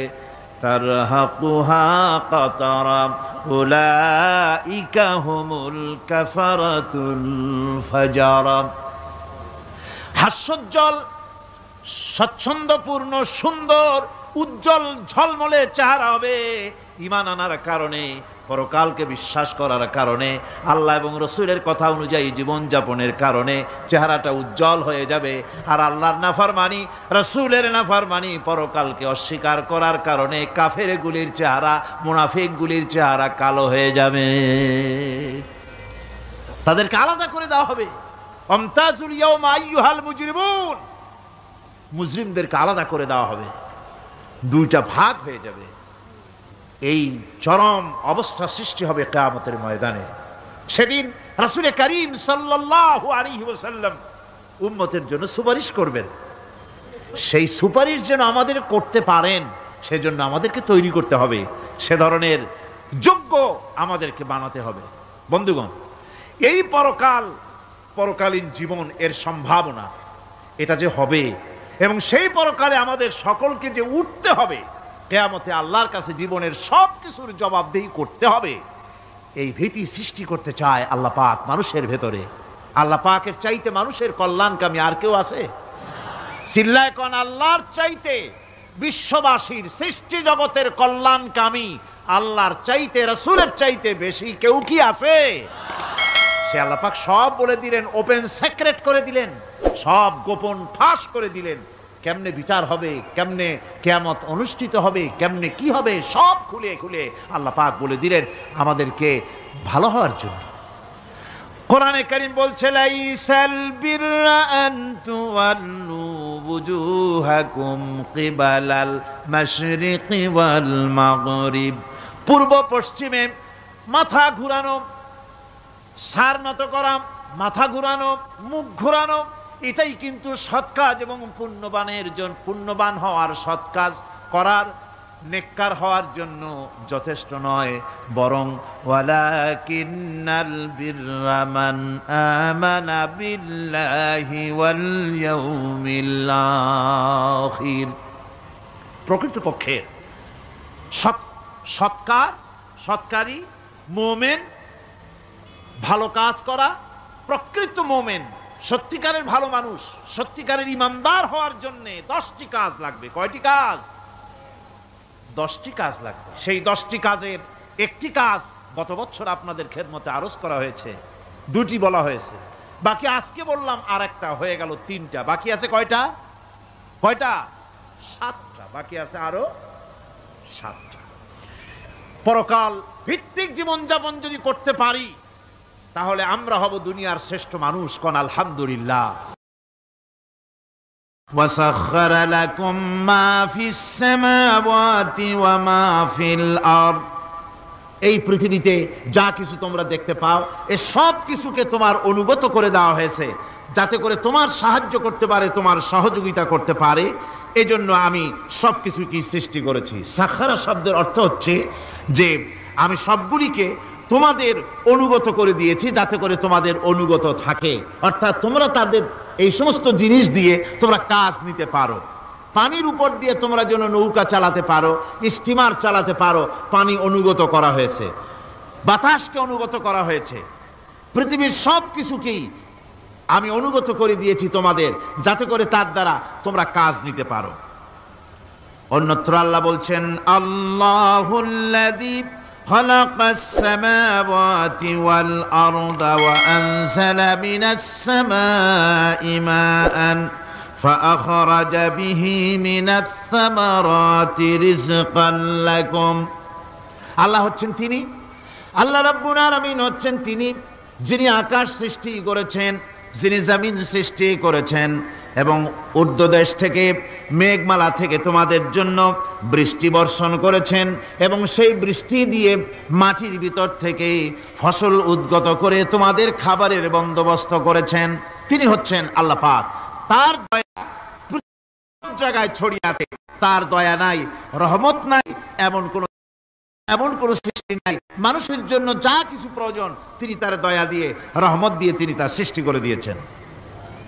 আল্লাহ পাক বলছেন, ওয়াসাখখারা লাকুমুশ শামসা ওয়াল কামারা দাইবিনা ওয়াসাখখারা লাকুমুল লাইলা ওয়ান নাহার। যিনি চন্দ্র সূর্যকে সৃষ্টি করেছেন এবং এগুলিকে নিয়ন্ত্রিত করেছেন, চাঁদ সূর্যকে সৃষ্টি করে নিয়ন্ত্রিত করে দিয়েছেন, তোমাদের সমস্ত প্রয়োজন তিনি মিটিয়ে দিয়েছেন। দেখুন, চাঁদ এবং সূর্যকে আল্লাহ পাক সৃষ্টি করেছেন এবং একটা রহমত, একটা কুদরত সেই চাঁদ সূর্যের মধ্যে দান করেছেন। সূর্য যেখানে আছে, এটা যদি আল্লাহর দয়া না থাকতো, শুধু তাপ দেওয়ার জন্য সৃষ্টি করতেন আর মানুষের কল্যাণের দিকটা যদি চিন্তা না করতেন, তাহলে সমস্যা হয়ে যেত। সূর্য যেখানে আছে, বিজ্ঞানীরা বলেছেন তার থেকে যদি কিছু নিচে নেমে আসতো, তাহলে গোটা পৃথিবী জ্বলে পুড়ে ভস্ম হয়ে যেত। আর যেখানে আছে তার থেকে সূর্য যদি কিছু উপরে উঠে যেত, তাহলে গোটা পৃথিবী হিম শীতল হয়ে, পৃথিবী ফ্রিজ হয়ে যেত, মানুষ প্রাণী জগৎ মরে সব শেষ হয়ে যেত। চাঁদ যেখানে আছে, এই চাঁদ তার জায়গা থেকে কিছু উপরে যদি উঠত, তাহলে পৃথিবী মরুভূমি হয়ে যেত। আর যেখানে আছে তার থেকে কিছু নিচে যদি আসতো, তাহলে গোটা পৃথিবী পানি, সমুদ্রের পানি, নদীর পানিগুলি প্লাবিত হয়ে, ওভারফ্লো হয়ে, উচ্ছ্বসিত হয়ে গোটা পৃথিবীকে প্লাবিত করে দিত, ডুবাই দিত, সব শেষ হয়ে যেত। তাহলে আমরা দেখতে পাচ্ছি শুধু সৃষ্টি নয়, সৃষ্টিও করেছেন এবং প্রত্যেকটি সৃষ্টির পেছনে তার দয়া কাজ করেছে, তার কুদরত কাজ করেছে, যাতে করে মানুষের জন্য সুবিধা হয়, মানুষের জন্য উপকার হয়। অন্য আয়াতে আল্লাহ পাক বলেন, وآتاكم من كل سألتموه وإن تعدوا نعمة الله لا تحصوها। আল্লাহ পাক বলেন, তিনি তোমাদের প্রতি এত দয়াবান, আল্লাহ তোমাদের প্রতি এত দয়া রাখেন, এত মেহেরবানি করেন যে তোমাদের সমস্ত চাহিদা তিনি পূরণ করেছেন। তোমাদের জীবনে যা দরকার সব তিনি পূরণ করেছেন, এত পূরণ করেছেন, তোমরা যদি আল্লাহ পাকের নেয়ামতগুলি যদি গণনা করো, ওয়া ইন তাউদ্দু নি'মাতাল্লাহি লা তুহসুহা, আমার নিয়ামতগুলি যদি গুনতে থাকো, গুনে গুনে আমার নিয়ামত শেষ করতে পারবে না। সুবহানাল্লাহ বিহামদি, আমার নিয়ামত গুনে শেষ করতে পারবে না, এত নিয়ামত আমি আল্লাহ রাব্বুল আলামিন দান করেছি। সুতরাং প্রকৃত কথা হচ্ছে যে মানুষ বড় অকৃতজ্ঞ, মানুষ সমস্ত নিয়ামতকে, নিয়ামতের শুকর আদায় করে না, নিয়ামত বোঝেও না। উলাইকা কাল আনাম, চোখ আছে, চোখ দিয়া সব দেখে, কিন্তু আল্লাহর নিয়ামতগুলি দেখে উপলব্ধি করার ক্ষমতা নাই। খায় জনমের খাওয়া, কিন্তু খাওয়ার পরে কার খানা খাইলো, কার দেওয়া খানা খেলো, এরপরে এতটুকুন শুকরিয়াও আদায় করে না। তো চোখ থাকতে দেখে না, অন্তর থাকতে চিন্তা করে না, কান থাকতে হক শোনে না। আল্লাহ পাক বলেছেন, উলাইকা কাল আনাম, এরা হলো জানোয়ারের মতো। কিসের মতো বলুন? আল্লাহ বলেন না বালহুম আদাল, শুধু জানোয়ারের মতো না, বরং জানোয়ারের চাইতেও নিকৃষ্ট। জোরে কর নাউজুবিল্লাহ। যাদের চোখ থাকতে দেখলো না, কান থাকতে শুনলো না, অন্তঃকরণ থাকতে বিবেচনা করলো না, এরা চতুষ্পদ জানোয়ারের মতো।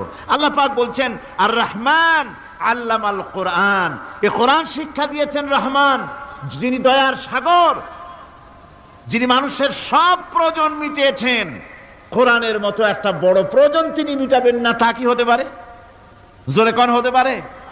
মানুষ সৃষ্টি করলেন, অথচ মানুষের চলার পথ দিলেন না। মানুষ সৃষ্টি করলেন, মানুষ কোন পথে চলবে, কি করলে আল্লাহ রাজি হবেন, কি করলে বেহেশতে যাব, কি করলে শান্তিতে থাকবো দুনিয়ায়, এর কোনো পরিকল্পনা তিনি দিলেন না। তিনি শুধু বললেন নামাজ পড়ো, রোজা রাখো, আর তা যদি না করো কিয়ামতে জাহান্নামে যাবা। আল্লাহ কি এইভাবে জালিম?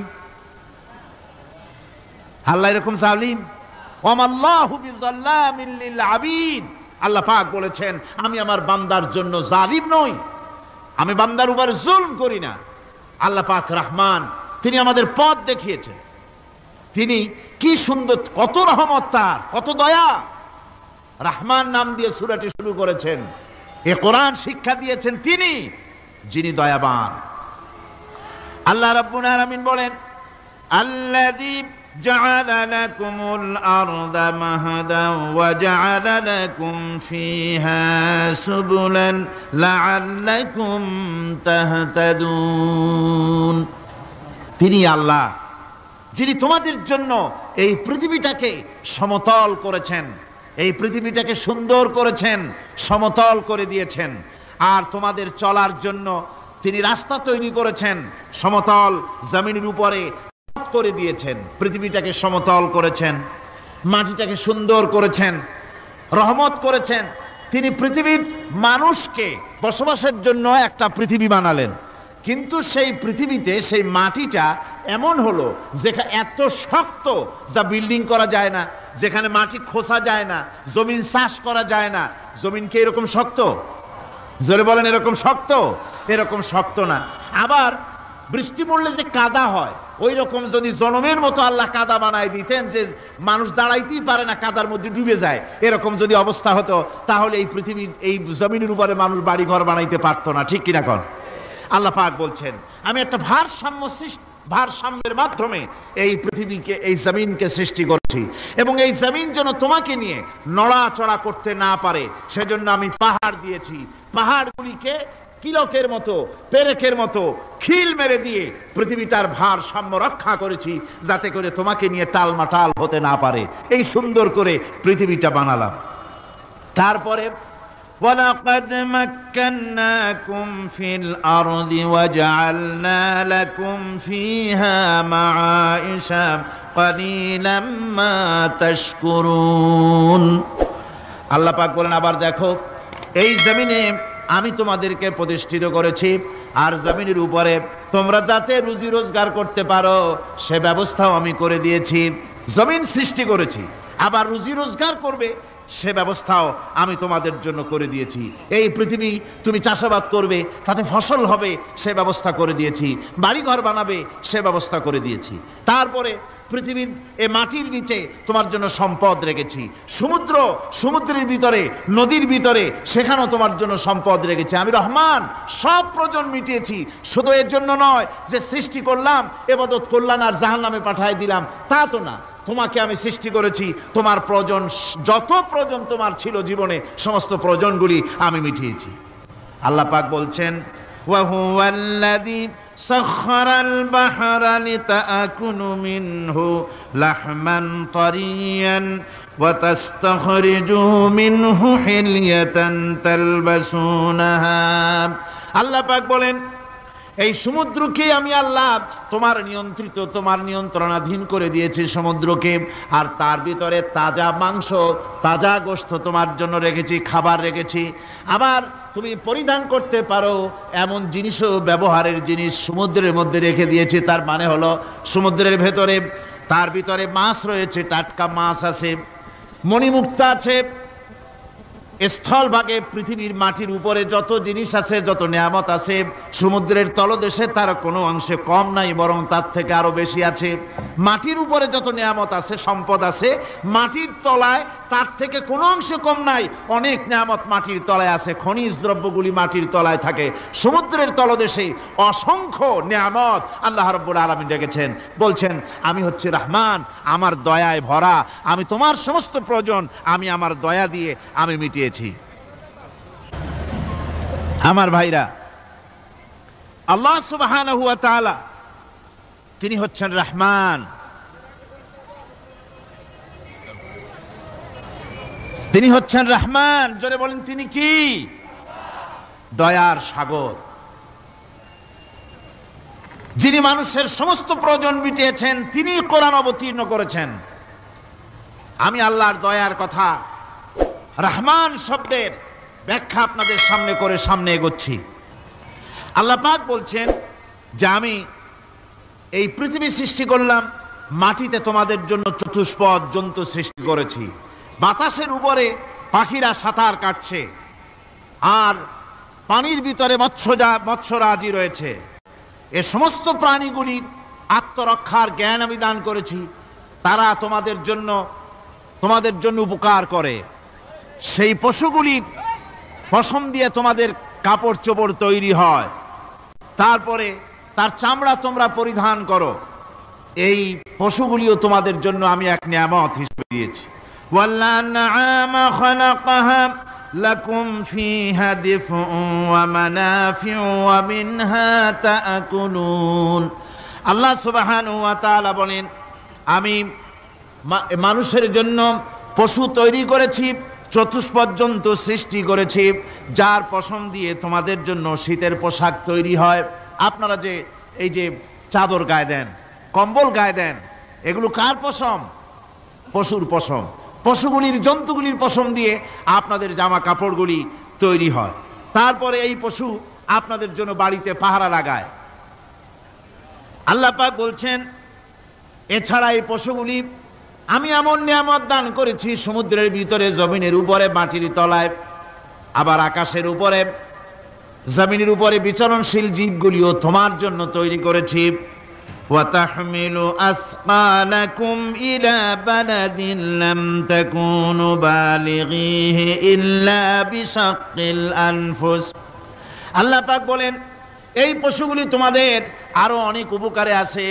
তোমাদের বোঝাগুলি, বড় বড় বোঝাগুলি তারা এক শহর থেকে আর এক শহরে, দূর থেকে দূরান্তরে পিঠে করে তারা বহন করে নিয়ে যায়, যা তোমরা বহন করতে পারতে না। তোমাদের জন্য দারুণ কষ্ট হতো, মুসিবত হতো। এই ধরনের বোঝাগুলি, পশুগুলি তোমাদের জন্য বহন করে নিয়ে যায়। গাধা, ঘোড়া, হাতি আপনাদের বোঝাগুলিকে, বিরাট বিরাট বোঝা যা টানতে ট্রাক লাগে, মানুষের জন্য কষ্ট হয়, এই বোঝাগুলিও এই পশুর দ্বারা আল্লাহ পাক বহন করায় থাকেন। আল্লাহ পাক বলছেন, ইন্না রাব্বাকুম লারাউফুর রহিম। নিশ্চয়ই তোমাদের রব, তিনি তোমাদের প্রতি অত্যন্ত দয়াশীল, তার দয়া পৃথিবীর চতুর্দিকে ছড়িয়ে আছে। তিনি আমাদেরকে এ কোরআন নাজিল করেছেন, এ কোরআন আমাদেরকে শিক্ষা দিয়েছেন এমন এক রহমান, যার দয়া পৃথিবীর চতুর্দিকে সর্বত্র ছড়িয়ে আছে। আল্লাহর দয়া চতুর্দিকে কি ছড়িয়ে আছে? কোন? আল্লাহর দয়া, আল্লাহর মোহব্বত, আল্লাহর করুণা সর্বত্র ছড়িয়ে আছে। আল্লাহ পাক বলছেন, পশু সৃষ্টি করলাম, পশুগুলি তোমাকে পাহারা দিল, তার গোশত তোমরা খেলে, তাকে দিয়ে তোমরা মাল বহন করলে, তার পশম দিয়ে জামা কাপড় বানালে। আরো দেখো কি করলাম এই পশু দিয়ে, ওয়া ইন্না লাকুম ফিল আনআমি লাইবরা নুসকিকুম মিম্মা ফি বুতুনিহি মিন বাইনি ফারসিন ওয়া দামিন লাবানান খালিসান সাইগান লিশ-শারিবিন।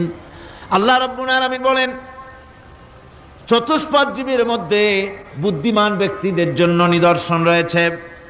যারা বুদ্ধিমান তাদের জন্য নিদর্শন রয়েছে। দেখো, তোমার গাভীগুলি, এগুলি জমিনের ঘাস খেলো, এই ঘাস খাওয়ার পর তার শরীরের ভিতরে রক্ত তৈরি হলো, পেশাব হলো, ময়লা হলো। সেই পেশাব, ময়লা, রক্ত ইত্যাদির ভেতর থেকে আমি তোমাদের জন্য দুধ তৈরি করে দিলাম। যেখান থেকে পেশাব বের হলো, পায়খানা বের হলো, তার পাশের থেকে স্বচ্ছ, সুন্দর, সুমিষ্ট, সুস্বাদু দুধ আমি তোমাদের জন্য বের করে দিলাম। সুবহানাল্লাহি ওয়া বিহামদিহি। দেখুন, এই দুধ আল্লাহ পাক তৈরি করলেন।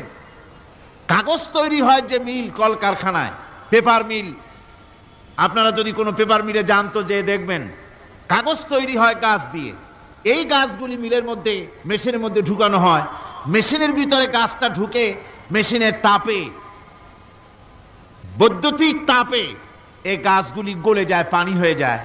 তারপরে ছাকনা থাকে, নেট থাকে, কয়েকটা নেট থাকে, সেই ছাকনাগুলির ভিতর থেকে ছেঁকে এরপরে সেই পানিটা চলে আসে প্লেটের উপরে, এসে আস্তে আস্তে শক্ত হতে হতে সেটা কাগজে পরিণত হয়ে যায়। পানিটা আস্তে আস্তে কাগজে পরিণত হয়ে যায়। তো এই কাগজ তৈরি করতে গিয়ে কাগজটা থেকে যে ছাকনাগুলি দেওয়া হলো, নেট দেওয়া হলো, যাতে করে কোনো আবর্জনা না যায়, সেজন্য এতগুলি নেট সিস্টেম আছে, এতগুলি ছাকনার সিস্টেম আছে। কিন্তু তারপরেও এত সাবধানতা সত্ত্বেও আমরা দেখি কাগজে লিখতে গেলে কাগজের মধ্যে নিপের সাথে অ্যাক্সিডেন্ট হয়ে যায়, এ ধরনের আবর্জনা কাগজের মধ্যে দুই একটা থেকে যায়, অনেক কাগজের মধ্যে এরকম পাওয়া যায় কিনা ভাই? এবার আপনি দেখেন, কাগজ তৈরি করার জন্য মিল কলকারখানার ভিতরে, পেপার মিলে এতগুলো নেটের ব্যবস্থা থাকে, ছাকনার ব্যবস্থা থাকে, তারপরেও আবর্জনা কিছু কাগজের মধ্যে চলে আসে, দুই একটা থেকে যায়। কিন্তু ঘাস খেলো, কুটা খেলো, খড় খেলো, ভুসি খেলো, তুষি খেলো, গাবিতে খেলো, খাওয়ার পরে আল্লাহ রাব্বুল আলামিন এ দিয়ে দুধ বানালেন, এ দিয়ে পায়খানা হলো, পেশাব হলো, রক্ত হলো। দুধ যখন দহন করলেন, দুধ দহন করার সময় একটা ঘাসের কণাও কি তার মধ্যে পেয়েছেন? পাওয়া গেছে? যায় নাই। অথচ দুধ থাকে যে বাটের মধ্যে, ওটা কি বলেন? ওলান বলে নাকি? যে ওলানের ভিতরে দুধ থাকে, ওইটা কাটে দেখেন, জবাহ করে, গরু জবাহ করে ওলানটা কাটে দেখেন, ওর ভিতরে কোনো নেট আছে, কোনো জাল আছে, কোনো ছাকনার ব্যবস্থা আছে? কিচ্ছু নাই। সুবহানাল্লাহ কইতে ইচ্ছে করে না ভাইরা? আল্লাহ রাব্বুল আলামিন বলেন, এইভাবে করে পশুর ভিতরে তোমার জন্য কত, এক পশুতে কত উপকার করলাম, গোশত খাওয়ালাম, চামড়া দিয়া জামা বানায় দিলাম। প্রচন্ড শীত পড়ে যেখানে, কানাডায়, ইউরোপে, আমেরিকায় প্রচন্ড শীত পড়ে কোনো কোনো এলাকায়। দক্ষিণ আমেরিকায় কানাডার একটা এলাকা আছে যেখানে এবার আমি সফর করে এসেছি। 12 মাস বরফ পড়ে সেখানে, বরফ আর বরফ ছাড়া কিছু নাই, সমস্ত রাস্তাঘাট সব বরফ আর বরফ। সেখানে এই প্রচন্ড শীতের ভিতরে মানুষ কিভাবে থাকবে? সুতা দিয়া তৈরি করা কাপড়ে শীত কিছুতেই মানতে পারে না। আমি তো গেছি এমন এক জায়গায়, কানাডা এবং আমেরিকা যেখানে ছিলাম, সেখানে শীত ছিল -11 টেম্পারেচার, -11। এখন বোঝেন যে ঠান্ডাটা কি পরিমাণ। মুখের থেকে থুতু ফেললে আপনি চেহারা ফিরাতে পারবেন না, এর মধ্যে আপনার থুতু বরফ হয়ে যাচ্ছে। এই রকমের প্রচন্ড ঠান্ডায় সব রকমের কাপড় চোপড় যা ছিল এগুলো সব কিনে গায়ে দিয়ে আমি 1-3 হয়ে গেছি ফুলিয়া। তারপরেও আমার মনে হচ্ছে ঠান্ডা আমার হাত দিয়ে স্পর্শ করতেছে। তাহলে বরফের দেশ যেটা, এস্কিমোরা যেখানে বাস করে, সেই মানুষগুলির অবস্থা কি? ওই এস্কিমোরা যেখানে বাস করবে, 12 মাস যেখানে বরফ পড়বে, ওই জায়গার মানুষগুলো কি করে, কি গায়ে দিয়া বাঁচবে? এ পরিকল্পনা, এই চিন্তা দুনিয়ায় কেউ করে নাই, রহমান করেছেন। আল্লাহ রাব্বুল আলামিন পশু তৈরি করেছেন, পশুর গায়ে পশম দিয়েছেন, চামড়া দিয়েছেন, সেই জায়গার মানুষগুলি চামড়া দিয়া জামা তৈরি করে গায়ে লাগায়, শীত ঢোকে না। সুবহানাল্লাহ বিহামদিহি। চামড়া দিয়ে জামা তৈরি হচ্ছে, কাপড় চোপড় তৈরি হচ্ছে। আল্লাহ বলেন, এভাবে করে কত কিছু হলো। চামড়া দিয়া জামা বানাইলা, পশম দিয়ে শাল তৈরি করলে, কম্বল তৈরি করলে, গোশতগুলো পাইকারি দরে খাইলে জম্মের খাওয়া, তারপরে হাড্ডিগুলি দিয়ে শার্ট তৈরি করলে।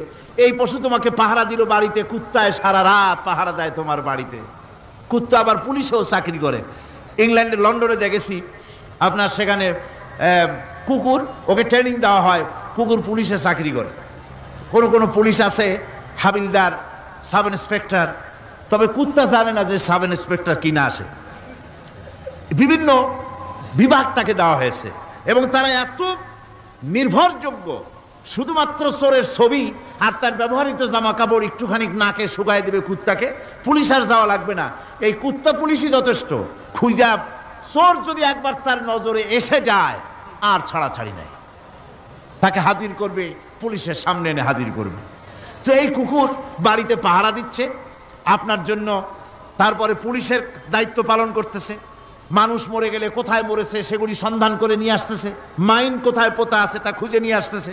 কত উপকার আল্লাহ পাক করছেন। আল্লাহ পাক বলছেন, দেখো বান্দা, তোমার জন্য এই ধরনের অসংখ্য নিয়ামত আমি দান করেছি। আর এই নিয়ামতগুলি কার থেকে আসছে? যত নিয়ামত বান্দা তোমার জন্য তুমি পেয়েছো, সমস্ত নিয়ামত আমি আল্লাহ রব্বুল আলামিনের পক্ষ থেকে এসেছে। সব নিয়ামত কে দিয়েছেন? জোরে বলেন, কে দিলেন? আল্লাহ পাক দিলেন। আল্লাহ পাক বলেন, এইভাবে করে আমি আমার নিয়ামত দিয়ে, রহমত দিয়ে তোমাকে আমি সৃষ্টি করেছি, তোমাকে লালন পালন করতেছি। একটি মানুষ যতই সংকীর্ণ এবং অসভ্য জীবন যাপন করুক না কেন, সে পৃথিবীতে যেখানে বসবাস করে সেখানে বসে সে অন্তত তার চতুর্দিকে কত নিয়ামত সে লাভ করতেছে তা সে চিন্তা না করে পারে না। সে যদি চিন্তা করে তাহলে অবশ্যই এগুলি তার জ্ঞানের মধ্যে আসবে। একজন কৃষক, সে নির্জন একটা কুটিরে বাস করে। সে আল্লাহর সৃষ্টি নৈপুণ্যতা বুঝুক আর না বুঝুক, আকাশ কেন সৃষ্টি হলো, জমিন কেন সৃষ্টি হলো, এই কথা যদি জিজ্ঞাসা করা হয় কৃষককে, সে তো ভালো করে তা বুঝবে না। কিন্তু অন্তত এতটুকুন কথা একটা মূর্খ, একজন চাষি যে প্রত্যন্ত একটা অঞ্চলে বাস করে, একটা নিবিড় পল্লীতে বাস করে, অজ পাড়াগায় বাস করে, কোনো শিক্ষার আলো পৌঁছায় নাই, স্কুল নাই, কলেজ নাই, বিদ্যুৎ নাই, হসপিটাল নাই, রাস্তা নাই, টেলিফোনের ব্যবস্থা নাই, এমন একটা জায়গায় একটা নিরেট, একটা মূর্খ, একটা চাষি একটা ঘরের মধ্যে বাস করে। সে পৃথিবীর আল্লাহর সৃষ্টি নৈপুণ্যতা আর কিছু বুঝুক আর না বুঝুক, এতটুকুন কথা তো সে বোঝে যে আমি যদি অসুস্থ হই তাহলে এই গাছপালার পাতা শিকড় বেটে খেলে আমি রোগমুক্ত হয়ে যাই। আমি প্রচণ্ড রৌদ্রে যখন পুড়ি গাছের তলায়, আমি ছায়া নিলে পরে আমি তখন আরাম পাই, ঠান্ডা পাই। এই গাছগুলি তার তরুণ বয়সে আমাকে ফল দেয়, গাছ যখন বড় হয় তখন সে আমাকে ছায়া দেয়। এই গাছের তক্তাগুলি দিয়ে, গাছ দিয়ে কাঠ হয়, তা দিয়ে তক্তা হয়, তা দিয়ে খুঁটি হয়, তা দিয়ে আড়া হয়, তা দিয়ে নৌকা হয় ইত্যাদি সে বুঝতে পারে। তাছাড়া এই গাছ যখন বুড়ো হয়ে গেল, শুকিয়ে গেল, তখন এই গাছ দিয়ে আগুন জ্বালায়া আমি রান্না বান্না করি। গাছ এত আমার উপকার করছে, তার দ্বারা উত্তাপ পাই, আলো পাই, এত কিছু পাই। একটা মূর্খ লোকও চিন্তা করলে এতগুলি জিনিস সে অনুভব করতে পারে এবং এরপরে তার চিন্তা চলে যায় যে এই সমস্ত নিয়ামত এমনি এমনি হয় নাই, নিঃসন্দেহে একজন এগুলি সৃষ্টি করেছেন, তার নাম আল্লাহ। তার নাম কি? তার নাম রহমান। জোরে বলেন, তার নাম কি? রহমান। তিনি সৃষ্টি করেছেন, তিনি এগুলি দান করেছেন। এই বৃক্ষরাজি আল্লাহ পাক বলছেন, নিল্লাযী জাআলা লাকুম মিনাশ শাজারিল আখদারি নারান ফাইযা আনতুম মিনহু তুকিদুন। আল্লাহ রাব্বুল আলামিন বলেন, সেই দয়াময় আল্লাহ রাব্বুল আলামিন গাছ সৃষ্টি করেছেন, আর এই গাছগুলি সৃষ্টি করে দিয়েছেন তোমাদের কাজের জন্য, যা দিয়ে তোমরা আগুন জ্বালাও, চুলা জ্বালাও, রান্না বান্নার কাজ করো। ওয়া রাহমাতি ওয়াসিআত কুল্লা শাই, আমার রহমত ঘিরে আছে আমার গোটা পৃথিবীকে, সর্বত্র আমার রহমত আর রহমত। এই কোরআন শরীফ শিক্ষা দিয়েছেন তিনি। আর রহমান আল্লামাল কোরআন, এই কোরআন শিক্ষা দিয়েছেন সেই মহান আল্লাহ রাব্বুল আলামিন, যিনি হচ্ছেন রহমান, যার দয়া দিয়ে গোটা পৃথিবী পরিব্যাপ্ত হয়ে আছে। এক মুহূর্তের জন্য চিন্তা করুন, এক মুহূর্তের জন্য চিন্তা করুন, আল্লাহ পাকের দয়া যদি না থাকতো তাহলে কি অবস্থা হতো? এই পৃথিবী আছে কিন্তু কোনো সৌন্দর্য নাই, আকাশ আছে কিন্তু কোনো তারকা নাই, তারকা আছে কিন্তু তাতে কোনো আলো নাই, গাছ আছে কিন্তু তাতে কোনো সবুজ শ্যামলিমা নাই, আওয়াজ আছে কিন্তু তাতে কোনো সুর নাই, মানুষ আছে কিন্তু তার দেহের মধ্যে কোনো ঐক্য নাই। এই জাতীয় একটা পৃথিবীর চিন্তা মানুষ করতে পারে না। এটা একটা কবরস্থানের মতো অবস্থা হয়ে যাবে। আল্লাহ পাক বলছেন, দেখো আকাশ বানাইছি, আবার সেই আকাশ দেখতে যেন সুন্দর হয় সেজন্য তারকা প্রদীপ দিয়ে আকাশকে সাজাইছি। যেরকম সুবহানাল্লাহ। আল্লাহ রাব্বুল আলামিন বলেন, ওয়ালাকাদ যায়্যানাস সামাআদ দুনিয়া বিমাসাবিহ। আল্লাহ পাক বলেন, এই দুনিয়ার আকাশ খানিকে তারকা প্রদীপ দিয়া সাজায় রেখেছি মনের মতন। দেখো তুমি তাকাইয়া, কি সুন্দর করে নয়নবিরাম দৃশ্য আকাশ বানালাম, চতুর্দিকে তারকা রাত্রে ফুটে উঠল, যা দেখলে মানুষের নজর, মানুষের সুন্দর, তার চক্ষু শীতল হয়ে যায়। জোরে বলেন সুবহানাল্লাহ।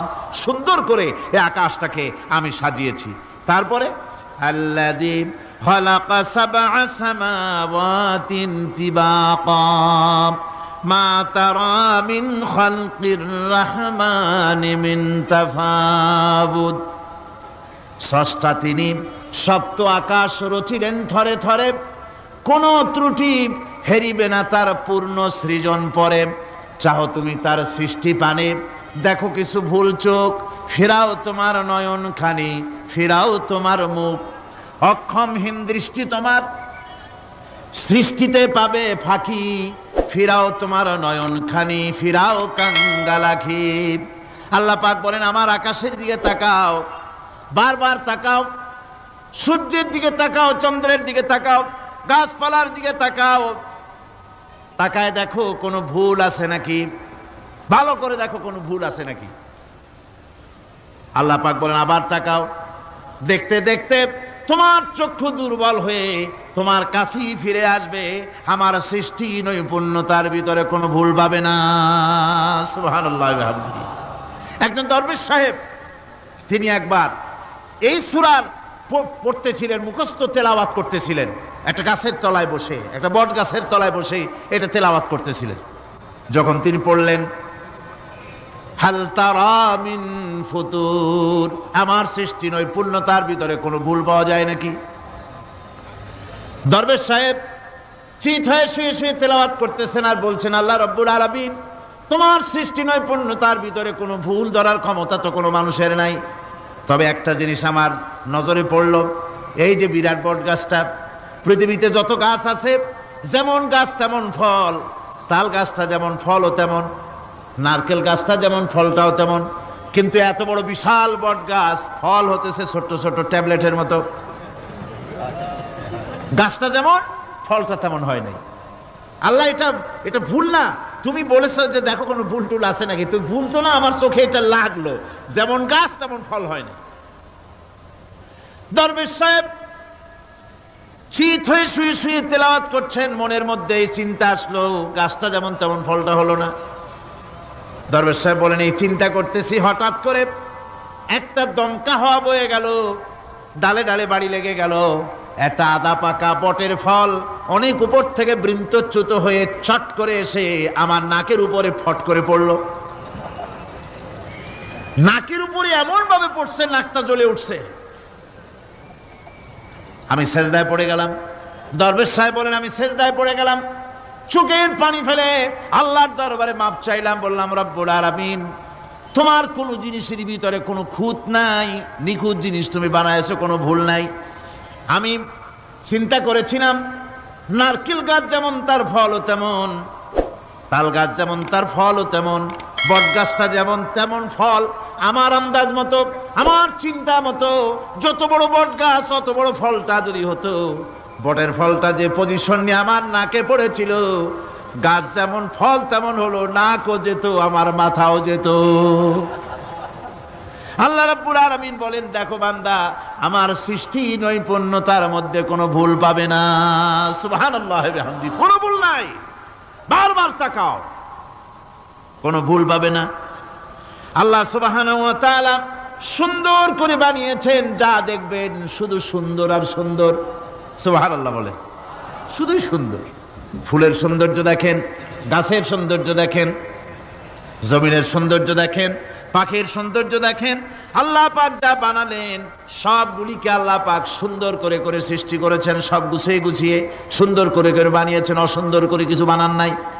ফুল দেখতে কত সুন্দর, ফুলের থেকে ফল হয়, সে ফল হওয়ার জন্য ফুলের পুংকেশর আর স্ত্রী কেশরের মিলন ঘটতে হয়। তো ফুল তো আর চলতে পারে না, এই মিলনটা কেমনে হবে?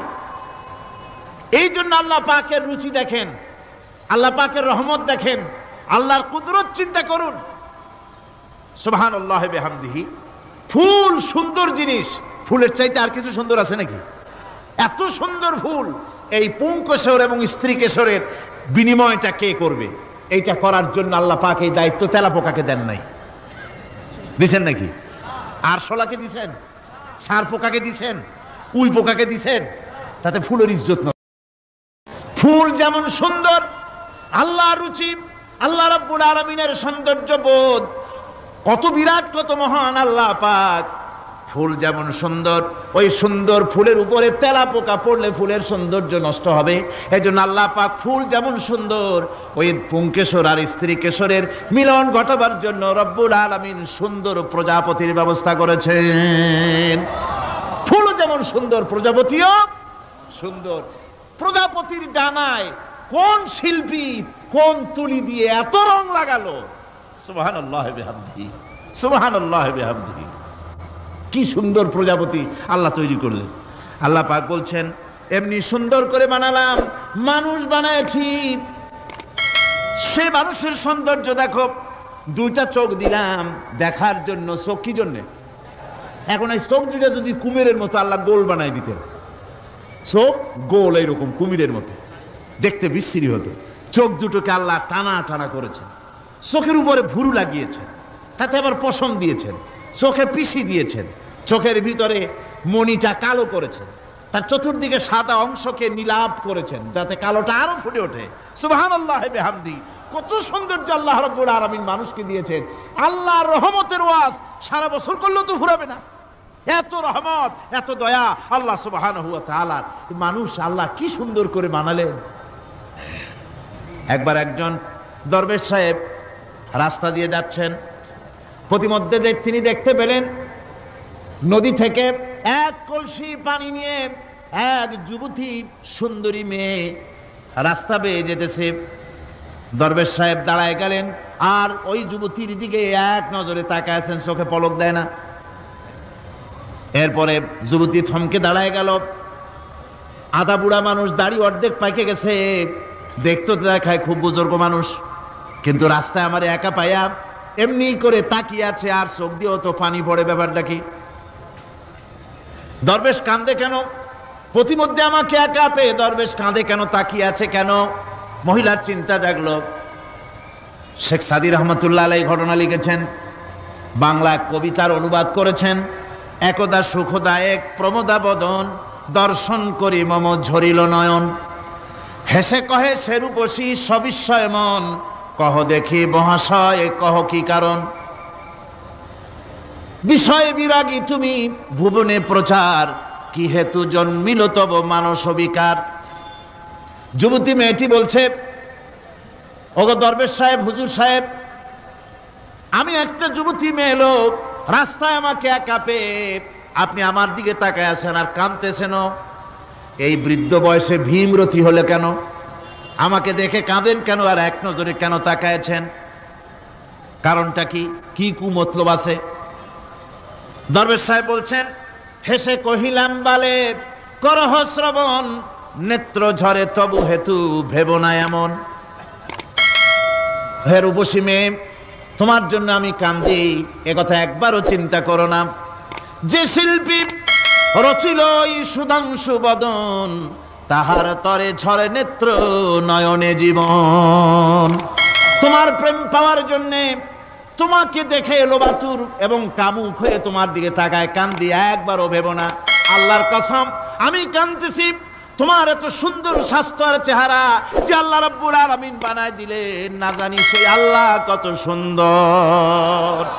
যার সৃষ্টি এত সুন্দর সেই আল্লাহ রাব্বুল আলামিন না জানি কত সুন্দর। আল্লাহ পাক সেই সুন্দর আল্লাহ রাব্বুল আলামিনকে দেখার তৌফিক যেন আমরা পাই। জোরে কোন আমিন, আরো জোরে বলেন আমিন। আল্লাহ পাক বলছেন, আমি সুন্দর করে সব তৈরি করে দিয়েছি। বুঝবে তারা যারা চিন্তাশীল, যারা গবেষণা করে। ইন্না ফি খালকিস সামাওয়াতি ওয়াল আরদি ওয়া ইখতিলাফিল লাইলি ওয়ান নাহার লাআয়াতিন লিউলিল আলবাব। নিশ্চয়ই যারা নাকি জ্ঞানবান, তারা রাত এবং দিনের পরিবর্তন, আকাশ এবং জমিনের সৃষ্টি ইত্যাদির ব্যাপারে, এই সৃষ্টি নৈপুণ্যতার ব্যাপারে তারা চিন্তা করে, গবেষণা করে। রাত এবং দিনের পার্থক্য মানুষের জীবনকে জীবন পদ্ধতিকে দুই ভাগে বিভক্ত করেছে, রাত এবং দিন। দেখেন আল্লাহর রহমত এবং কুদরত সব জায়গায়। রাত এবং দিন মানুষের জীবন চলার পথকে, জীবন পদ্ধতিকে কয় ভাগে ভাগ করেছে? দুই ভাগ। আল্লাহ পাক বলেন, ওয়াজআলনাল লাইলা লিবাসান ওয়াজআলনান নাহারা মাআশা। আমি রাতকে করেছি শান্তির বাহন, রাতকে করেছি আচ্ছাদন, শান্তির বাহন, আর দিনকে করেছি রোজগার করার জন্য। দিনের বেলায় রোজগার করবে, কামাই রুজি করবে, কল কারখানায় যাবে, খেতে খামারে যাবে, অফিস আদালতে যাবে, কাজ কাম করবে। এ কাজ করে করে শরীরের ভিতরে ক্লান্তি আসে, অবসাদ এসে যায়। আল্লাহ রাব্বুল আলামিন বলেন আমি আবার রাত বানালাম। ওই রাতের বেলায় মানুষ যখন ঘুমায় যায়, এই ঘুম তার সমস্ত অবসাদ আর ক্লান্তি দূর করে দিয়ে সকাল বেলায় আবার তাজা মানুষ করে সমস্ত একেবারে পরিপূর্ণ কর্মক্ষম একজন মানুষে তাকে পরিণত করে দেয়। রাতটাকে আচ্ছাদন করে দিয়েছি, দিনের কোলাহল মুক্ত রাত। সূর্যের আলোর ঝলকানি, তীব্র আলো নাই, চিৎকার নাই, আওয়াজ নাই। রাতের একটি অন্ধকার চাদর পরিয়ে দিলাম এই পৃথিবীর উপরে। রাতের একটি অন্ধকার চাদর পৃথিবীর উপরে পরিয়ে দিলাম। কোলাহল মুক্ত পৃথিবী এখন, সূর্যের তীব্র আলো আর নাই। এখন আরামে তুমি ঘুমিয়ে যাও, ঘুমাও, আবার সকালবেলা উঠে তুমি কাজ করবে।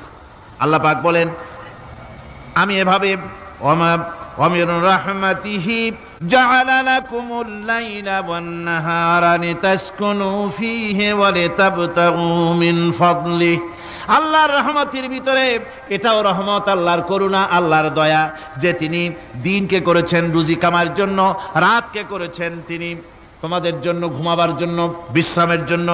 এই ব্যবস্থা আল্লাহ রাব্বুল আলামিন করেছেন, যিনি তোমাদেরকে দুপুর বেলায় বিকেল বেলায়ও তোমাদেরকে অবসাদ গ্রহণের জন্য, আরামের জন্য দুপুর এবং বিকাল, সকাল ইত্যাদি তৈরি করেছেন। কোরআন শরীফের ভিতরে আল্লাহ পাক এ সমস্ত কথাগুলি ব্যাখ্যা সহকারে বলে দিচ্ছেন যে আমার রহমত ওয়াসিআত রাহমাতি কুল্লে সেই সমস্ত জিনিসের চতুর্দিকে, তুমি যেখানে আছো তার চতুর্দিক, আকাশ এবং জমিন, আমার রহমত তোমাকে ঘিরে রেখেছে। এ কোরআন নাজিল করেছেন সেই আল্লাহ, সেই রহমান যার দয়া সর্বত্র ছড়িয়ে আছে। আল্লাহ পাক বলছেন এরপরে তোমাকে সৃষ্টি করলাম, জমিন সৃষ্টি করলাম খাবারের জন্য। আমার রহমতের বিষয়টা দেখো, আমি এমন দয়াবান, এমন মেহেরবান। এবার তোমার খাবারের জরুরত হলো তুমি কি খাবে, সেজন্য এই জমিনে ফসলের ব্যবস্থা আমি আল্লাহ করেছি। জোরে বলেন সুবহানাল্লাহ। জমিন শুকায় গেছে, বৈশাখ মাসের জ্যৈষ্ঠ মাসের প্রচন্ড রৌদ্রের তাপে জমিন শুকায় গেছে। এই জমিনে তুমি ফসল ফলাবে কি করে যদি না পানি দিয়ে জমিনটারে ভিজায় দেই? আল্লাহ বলেন জমিন ভিজাবার দায়িত্ব আমি নিলাম। আল্লাহুল্লাযী আরসালার রিয়াহা ফাতুসিরু সাহাবা। সমুদ্রের পানি, লবণাক্ত পানিগুলি বাষ্পীয় আকারে উত্থিত হয়ে যায়, মেঘমালায় পরিণত হয়ে যায়। বাতাসকে বলি এই মেঘকে টেনে নিয়ে যাও অমুক জায়গার উপরে, মেঘ চলে এলো। আল্লাহ বলেন ফাসুকনাহু ইলা বালাদিম মাইয়িতিন ফাআহইয়ানা বিহিল আরদা বাদা মাউতিহা কাযালিকান নুশুর। আল্লাহ পাক বলছেন বৃষ্টির পানি পড়লো, মরা জমিন জিন্দা হয়ে গেল। এই মরা জমিন জিন্দা হলো। এরপরে তুমি বীজ বপন করলে, ধান বপন করলে, গম বপন করলে, মাটির খাসলাত হলো সব পচায় দেওয়া। মাটির খাসলাত কি কথা বুঝেন না? মাটির ধর্মটা কি? পচায় দেওয়া। যা রাখেন পচে যাবে, লোহা রাখেন জং ধরে যাবে, পাথর রাখেন আস্তে আস্তে, এ ধরনের যেসব জিনিস রাখেন আস্তে আস্তে করে ধ্বংস হয়ে যাবে, পচে যাবে। ওই মাটির ভিতরে ধান এবং গম, আপনার ফসল, আপনার খাদ্য, আপনার রিজেককে আমানত করে দিলেন। আল্লাহ পাক ওটাকে হেফাজত করলেন। এরপরে ওর ভিতর থেকে পাতা অঙ্কুরিত হয়ে বেরিয়ে এলো। এখন কেউ যদি বলে আল্লাহ যদি পানি না দেন, আল্লাহ যদি বৃষ্টিটা না দেন, তাহলে আমার অসুবিধাটা কি? আল্লাহ বলেন দেখো বৃষ্টিটা তো আমি দিলাম। বৃষ্টিটা কে দিলেন? আল্লাহ পাক বলেন আফারাআইতুমুল মাআল্লাযী তাশরাবুন আআনতুম আনজালতুমুহু মিনাল মুজনি আম নাহনুল মুনজিলুন। তোমরা যে পানি পান করো, আকাশ থেকে এই পানিটা কে বর্ষণ করে? তুমি করো না আমি করি? কে করে জোরে কোন? আল্লাহ পাক বলছেন আমি পানি বর্ষণ করি। সেই পানিটা এই যে বঙ্গোপসাগরের পানি, আপনাদের কর্ণফুলীর পানি, মিষ্টি না নোনা? কি পানি জোরে কোন? এই নোনা পানি আকাশে উঠলো। আল্লাহ পাক বলেন ইচ্ছে যদি করতাম লাউ নাশাউ জাআলনাহু জাজান ফালাউলা তাশকুরুন। পানি উঠালাম নোনা পানি, ইচ্ছে করলে লবণাক্ত অবস্থায় অবতীর্ণ করে দিতে পারতাম, জমিনের ফসল সব নষ্ট হয়ে যেত। কিন্তু আমি নোনা পানি উঠায়া ওই পানিগুলিকে মিষ্টি করে আমি নাজিল করে, জোরে কান সুবহানাল্লাহ, মিষ্টি পানি অবতীর্ণ করে দিলাম। এখন মানুষ বলে আল্লাহ পানি না দিলে কি হইতো? আমাদের খাল আছে, বিল আছে, সাগর আছে, নদী আছে, পুকুর আছে, হাওড় আছে, টিউবওয়েল আছে, ডিপ টিউবওয়েল আছে, আল্লাহ বৃষ্টি না দিলে তো কি হয়ে গেল আমাদের? আল্লাহ পাক জবাব দিয়েছেন, কুল আরাআইতুম ইন আসবাহা মাউকুম গাওরান ফামান ইয়াতিকুম বিমাইন মাইন। বলো দেখি, সবে শুকাইয়া যদি যায় এই জমিনের পানি, তাহলে হেথায় তটুডির ধারা কে দিবে সবারে আনি? টিউবওয়েলের পানি, পাতালের পানি, দরিয়ার পানি, সাগরের পানি, হাওড়ের পানি, বিলের পানি সব যদি আমি আল্লাহ শুকায় দেই, আমি আল্লাহ ছাড়া এমন কোন শক্তি আছে যে মরা গাঙ্গে নতুন করে পানির জোয়ার এনে দিতে পারে? আছে কেউ? কেউ নাই। আল্লাহ পাক বলেন, দেখুন আমার রহমত, এভাবে করে আমি পানি দিলাম, বৃষ্টি দিলাম, এবার গাছ উঠলো, বীজ বপন করছিলাম, গাছ উঠলো। আনতুম আনশাতুম শাজারাতাহা আম নাহনুল মুনশিউন। মাটি থেকে এই গাছকে কে উদ্গত করে দিল? হয় বেটা, কে দিল? তুমি দিছো না আমি দিয়েছি? কে দিয়েছে? জোরে কর, জোরে চিল্লা এখন, কে দিল? আল্লাহ পাক বলেন, গাছ উদ্গত করে দিলাম, গাছ এবার বড় হলো। এই গাছ আল্লাহ রাব্বুল আলামিন এই গাছ তৈরি করলেন। এই গাছ শুধু আপনার জ্বালানি দেয় না, গাছ শুধু ফল দেয় না, এই গাছ মানুষের জন্য, গাছ হচ্ছে বন্ধু। মানুষের জন্য গাছ কি? জোরে কোন কি? বন্ধু। সেই বন্ধুরে জন্মের কাটা কাটবেন নাকি? এই গাছ তৈরি হচ্ছে। গাছ বন্ধু কি করে?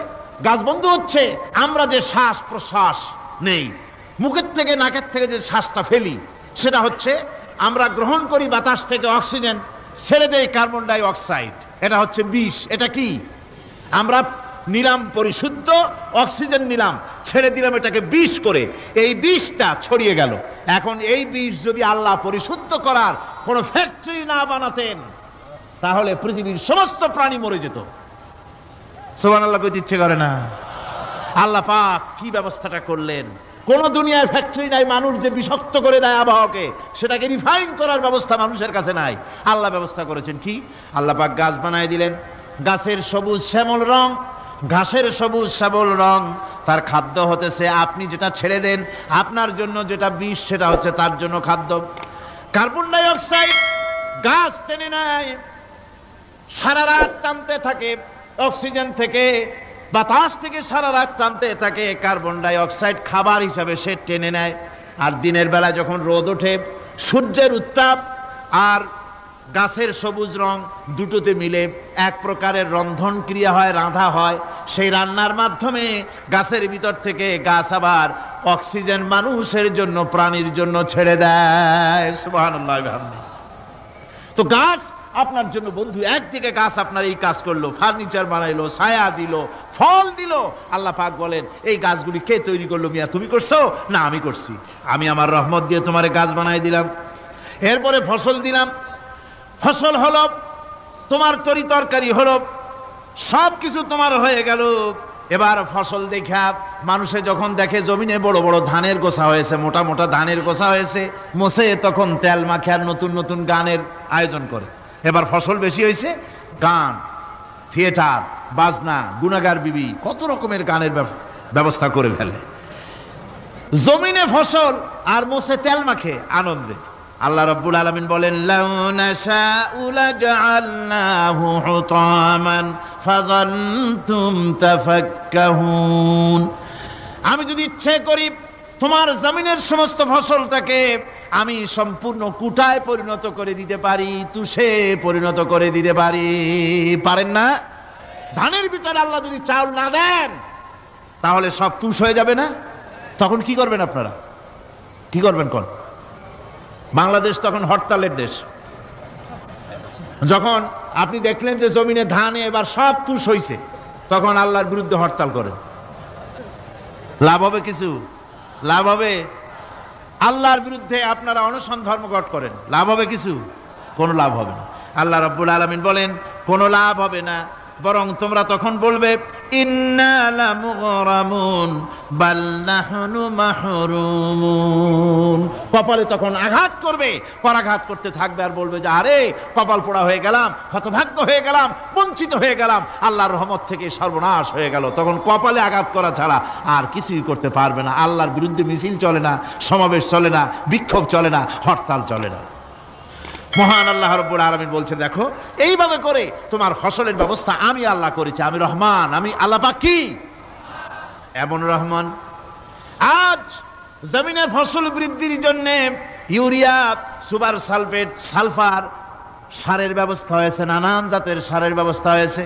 যখন এই সার মানুষ তৈরি করতে শেখে নাই, আবহমান কাল থেকে এই জমিনের জন্য সারের ব্যবস্থা কে করেছেন? জোরে কোন আল্লাহ পাক বলেন আমিন আয়াতিহি আইয়ুরিকুমুল বারকা খাউফান ওয়া তামাম।